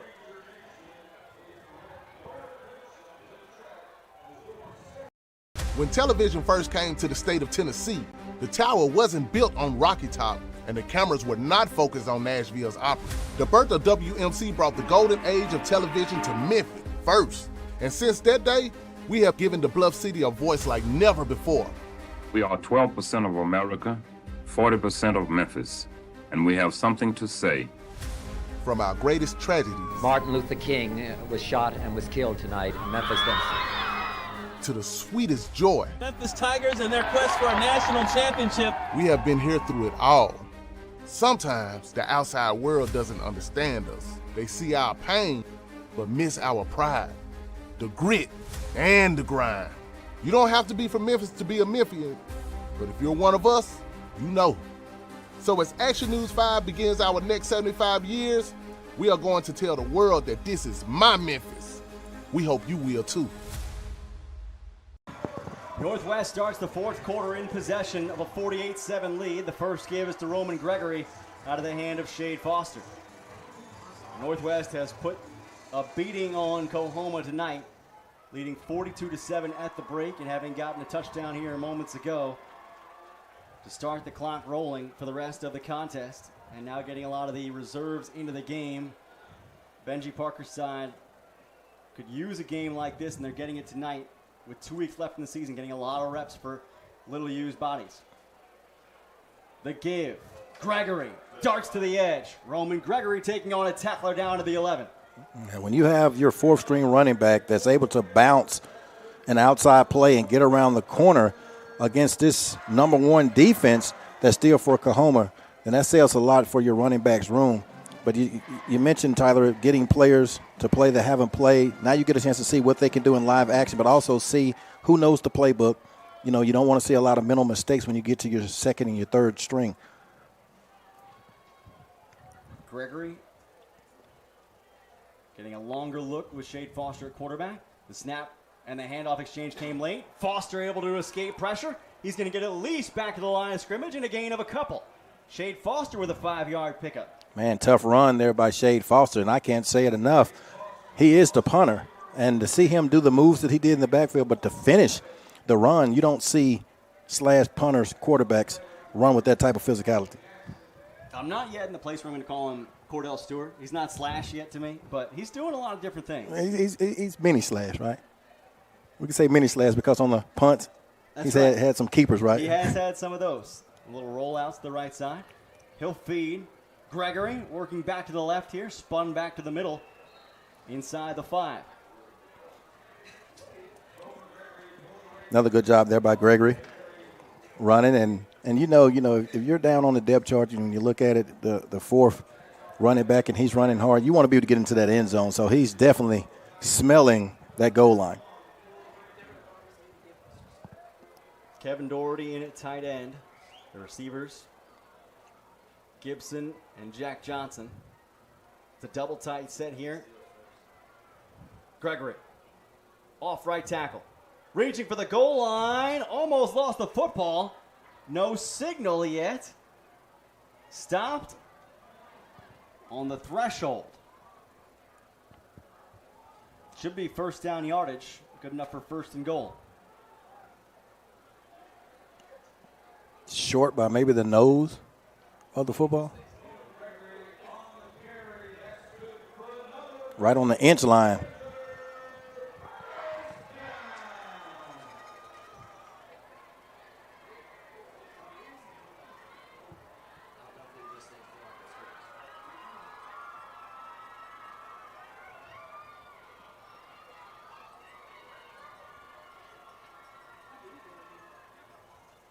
Foster, quarterback keeper. Fooled everybody. Shade Foster in for the 2-yard touchdown. Great job of execution. Fake the dive. Shade Foster goes outside with a quarterback keeper.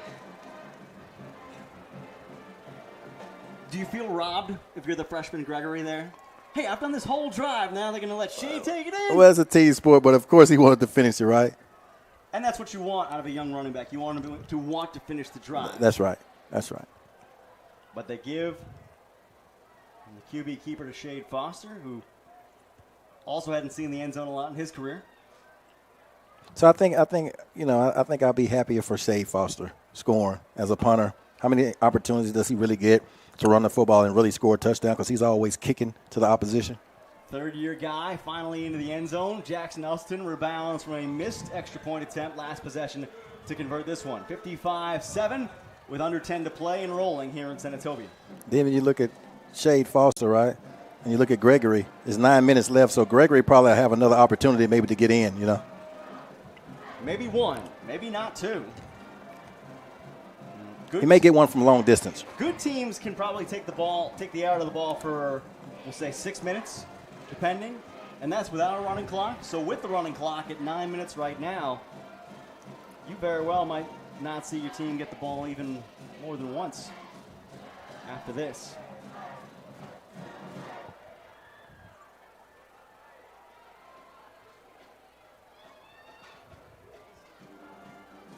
It's still Terry Latham back there, isn't it?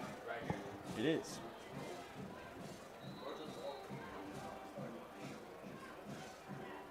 I wonder if it's ever going to be Deshaun Catron who gets the kickoff. Not this time. Latham from his own 14. Breaking left. Darts up the middle. Slashes forward, gets past the tackler before finally being hogtied to 36.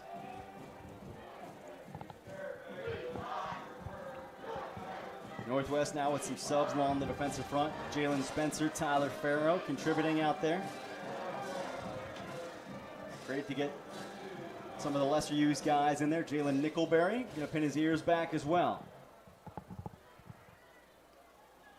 C.J. Brown out on the perimeter near side.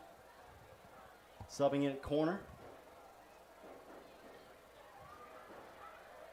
Savion Freeman at the far side.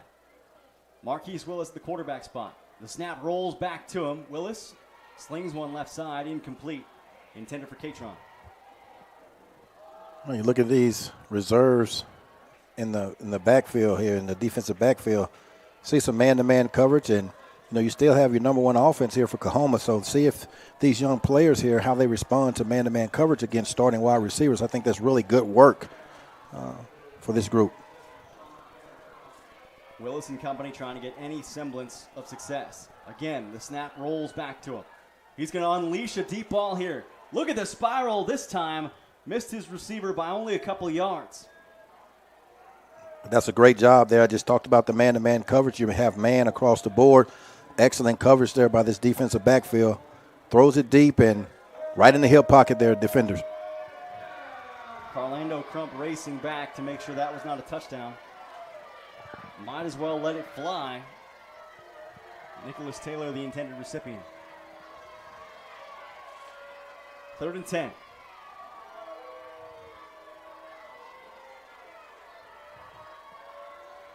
Northwest line will spread out.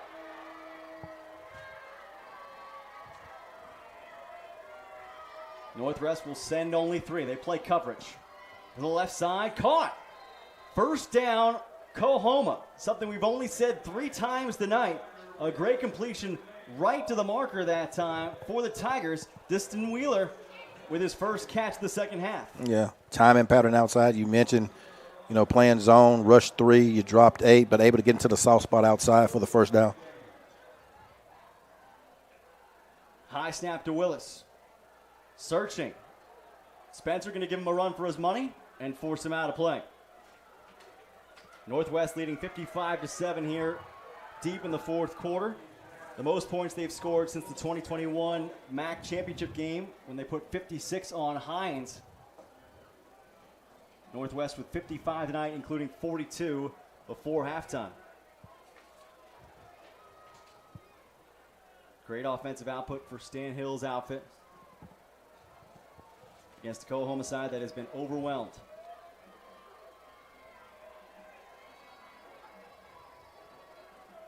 Willis gonna let it go. Incomplete, just a shade high that time. Missed Destin Wheeler up high. Timing pattern again, you look at outside, and, Northwest is going to be playing off coverage, allowing everything underneath. You just have a curl pattern a little bit too high for the wide receiver to jump up and make the catch.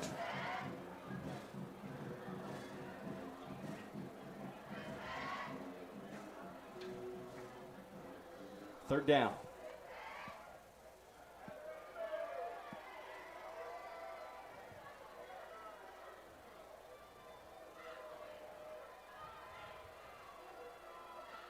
Willis has to recover the snap and lets it go. This one's deep. He's got a man. It's caught inside the 10-yard line. Carlando Crump gets beat down in the corner. A huge reception that time. The first catch of the day for Tarek Latham. Hey, that's a nice pass there by Willis. But you look at Carlando Crump. He was in excellent position, but he turned around and looked for the football, and he lost where the wide receiver was. He had excellent position. But that's a young cornerback that hasn't played. Just lost the football looking back for it instead of putting your arm bar around the wide receiver. So with 4 minutes to go in the game, finally a red zone possession. Willis darted up the middle initially, then got strung out to the left side. Second and goal. Good job by Evans coming up, making that tackle. We talked to Paige Anders before this game. He said, big plays is something we have got to cut out. Is there something you would have done differently to try and track the ball and the man that time? I think as a young cornerback, if you're going to peek back for the ball, you have to keep your hand close to the wide receiver so you'll know exactly where he is. But he hasn't played, and he did not do that, so the wide receiver got a couple of yards in front of him. Antonio Trone, the running back here on second down. Willis gives. Trone inside the 5. And when I say putting your hand, it's what you call the arm bar.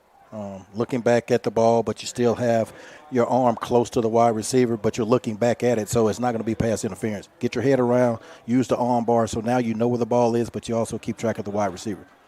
Third down inside the 5, third and goal for COAHOMA. Trying to score their first offensive touchdown and snap a streak that is up to 11 scoreless quarters. Willis, Trone, not there. I'm just as impressed with this second and third team coming in playing defense, and that just shows the film study. It shows that all of them are listening to their coaches. Excellent job there by the defensive front as well. They're playing just as well as the previous first and second teamers in the first 3 quarters. They'll put Marlon Palmer into the game on fourth down. So here is your number 1 running back in alongside Marquise Willis. Only one wide receiver split to the near side. Willis, a little throwback. Zipped it over the middle, too strong.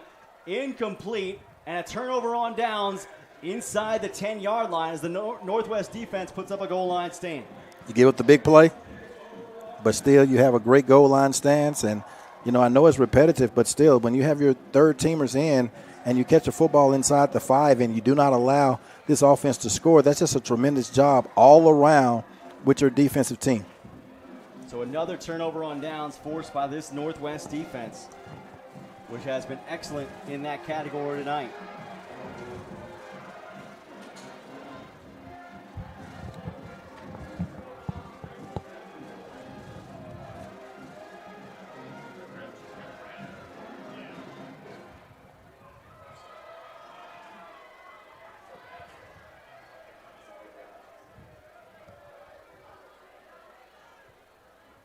Northwest on their first play with just over a minute to go in this game and the crowd trickling out. It's maybe going to have to run one more snap to salt this game away. Benji Parker's side going to improve to 5-2 on the year. I think you may do a kneel down here. Victory formation. Best formation in football. Shade Foster's favorite.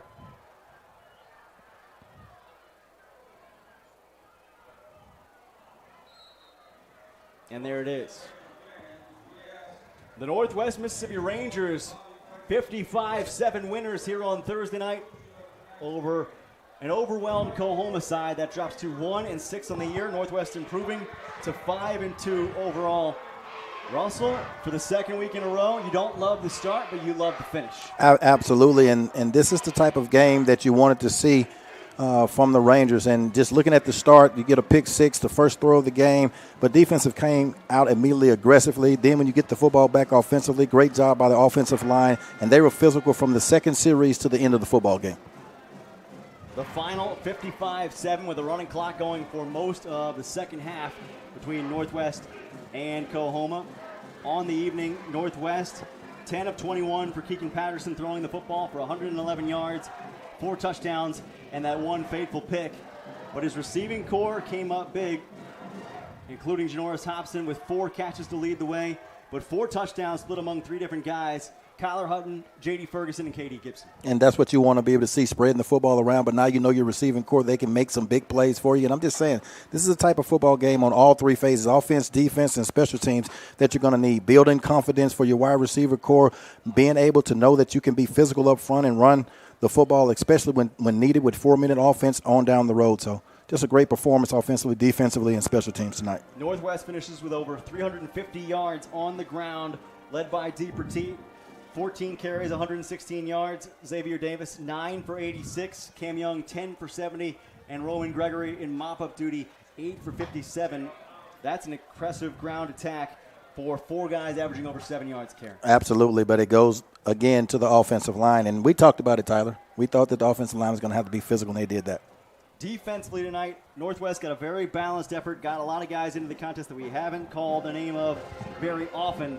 Their leading tackler had 3 tonight. It was Tristan Shorter, but you love the balance and you love the depth shown by this Northwest defense. Absolutely, and you talk about 3 tackles, it's because the defense was doing so well that you had a lot of 3 and outs, but you have a lot of different players that's in the statistics, and that means that everyone was rallying to the football.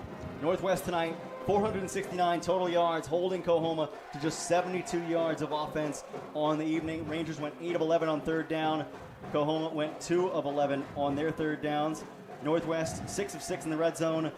COAHOMA 0 for 1 in that category. Northwest improves to 5-2 on the year. They are now 3-1 in North Division play. As we take a quick look around the North Division tonight, Itawamba pulls off the road victory over Hines, 26-14 tonight. COAHOMA obviously falling 55-7 in Northwest.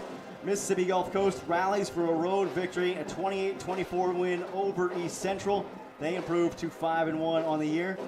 Colin holds serve against Pearl River, 33-9. And as we mentioned earlier, Holmes 58-7 winners over Mississippi Delta this evening.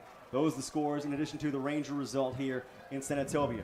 Coming up next week, Northwest on the road against the Holmes Bulldogs. That will be a 3 o'clock Central Time kickoff, as it is Holmes homecoming down in Goodman, Mississippi.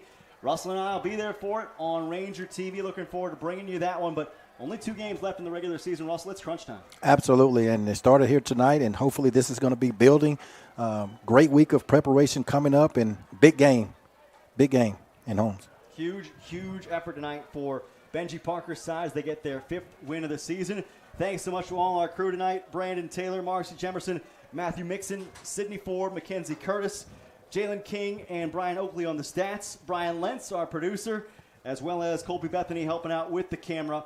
For Russell Copeland, my analyst, I'm Tyler Springs, signing off Ranger TV this evening. The final, a Ranger 55-7 victory over COAHOMA. Northwest improves to 5-2. They'll head down to Holmes for next week's game in Goodman Thursday afternoon, a 3 o'clock kick here on Ranger TV.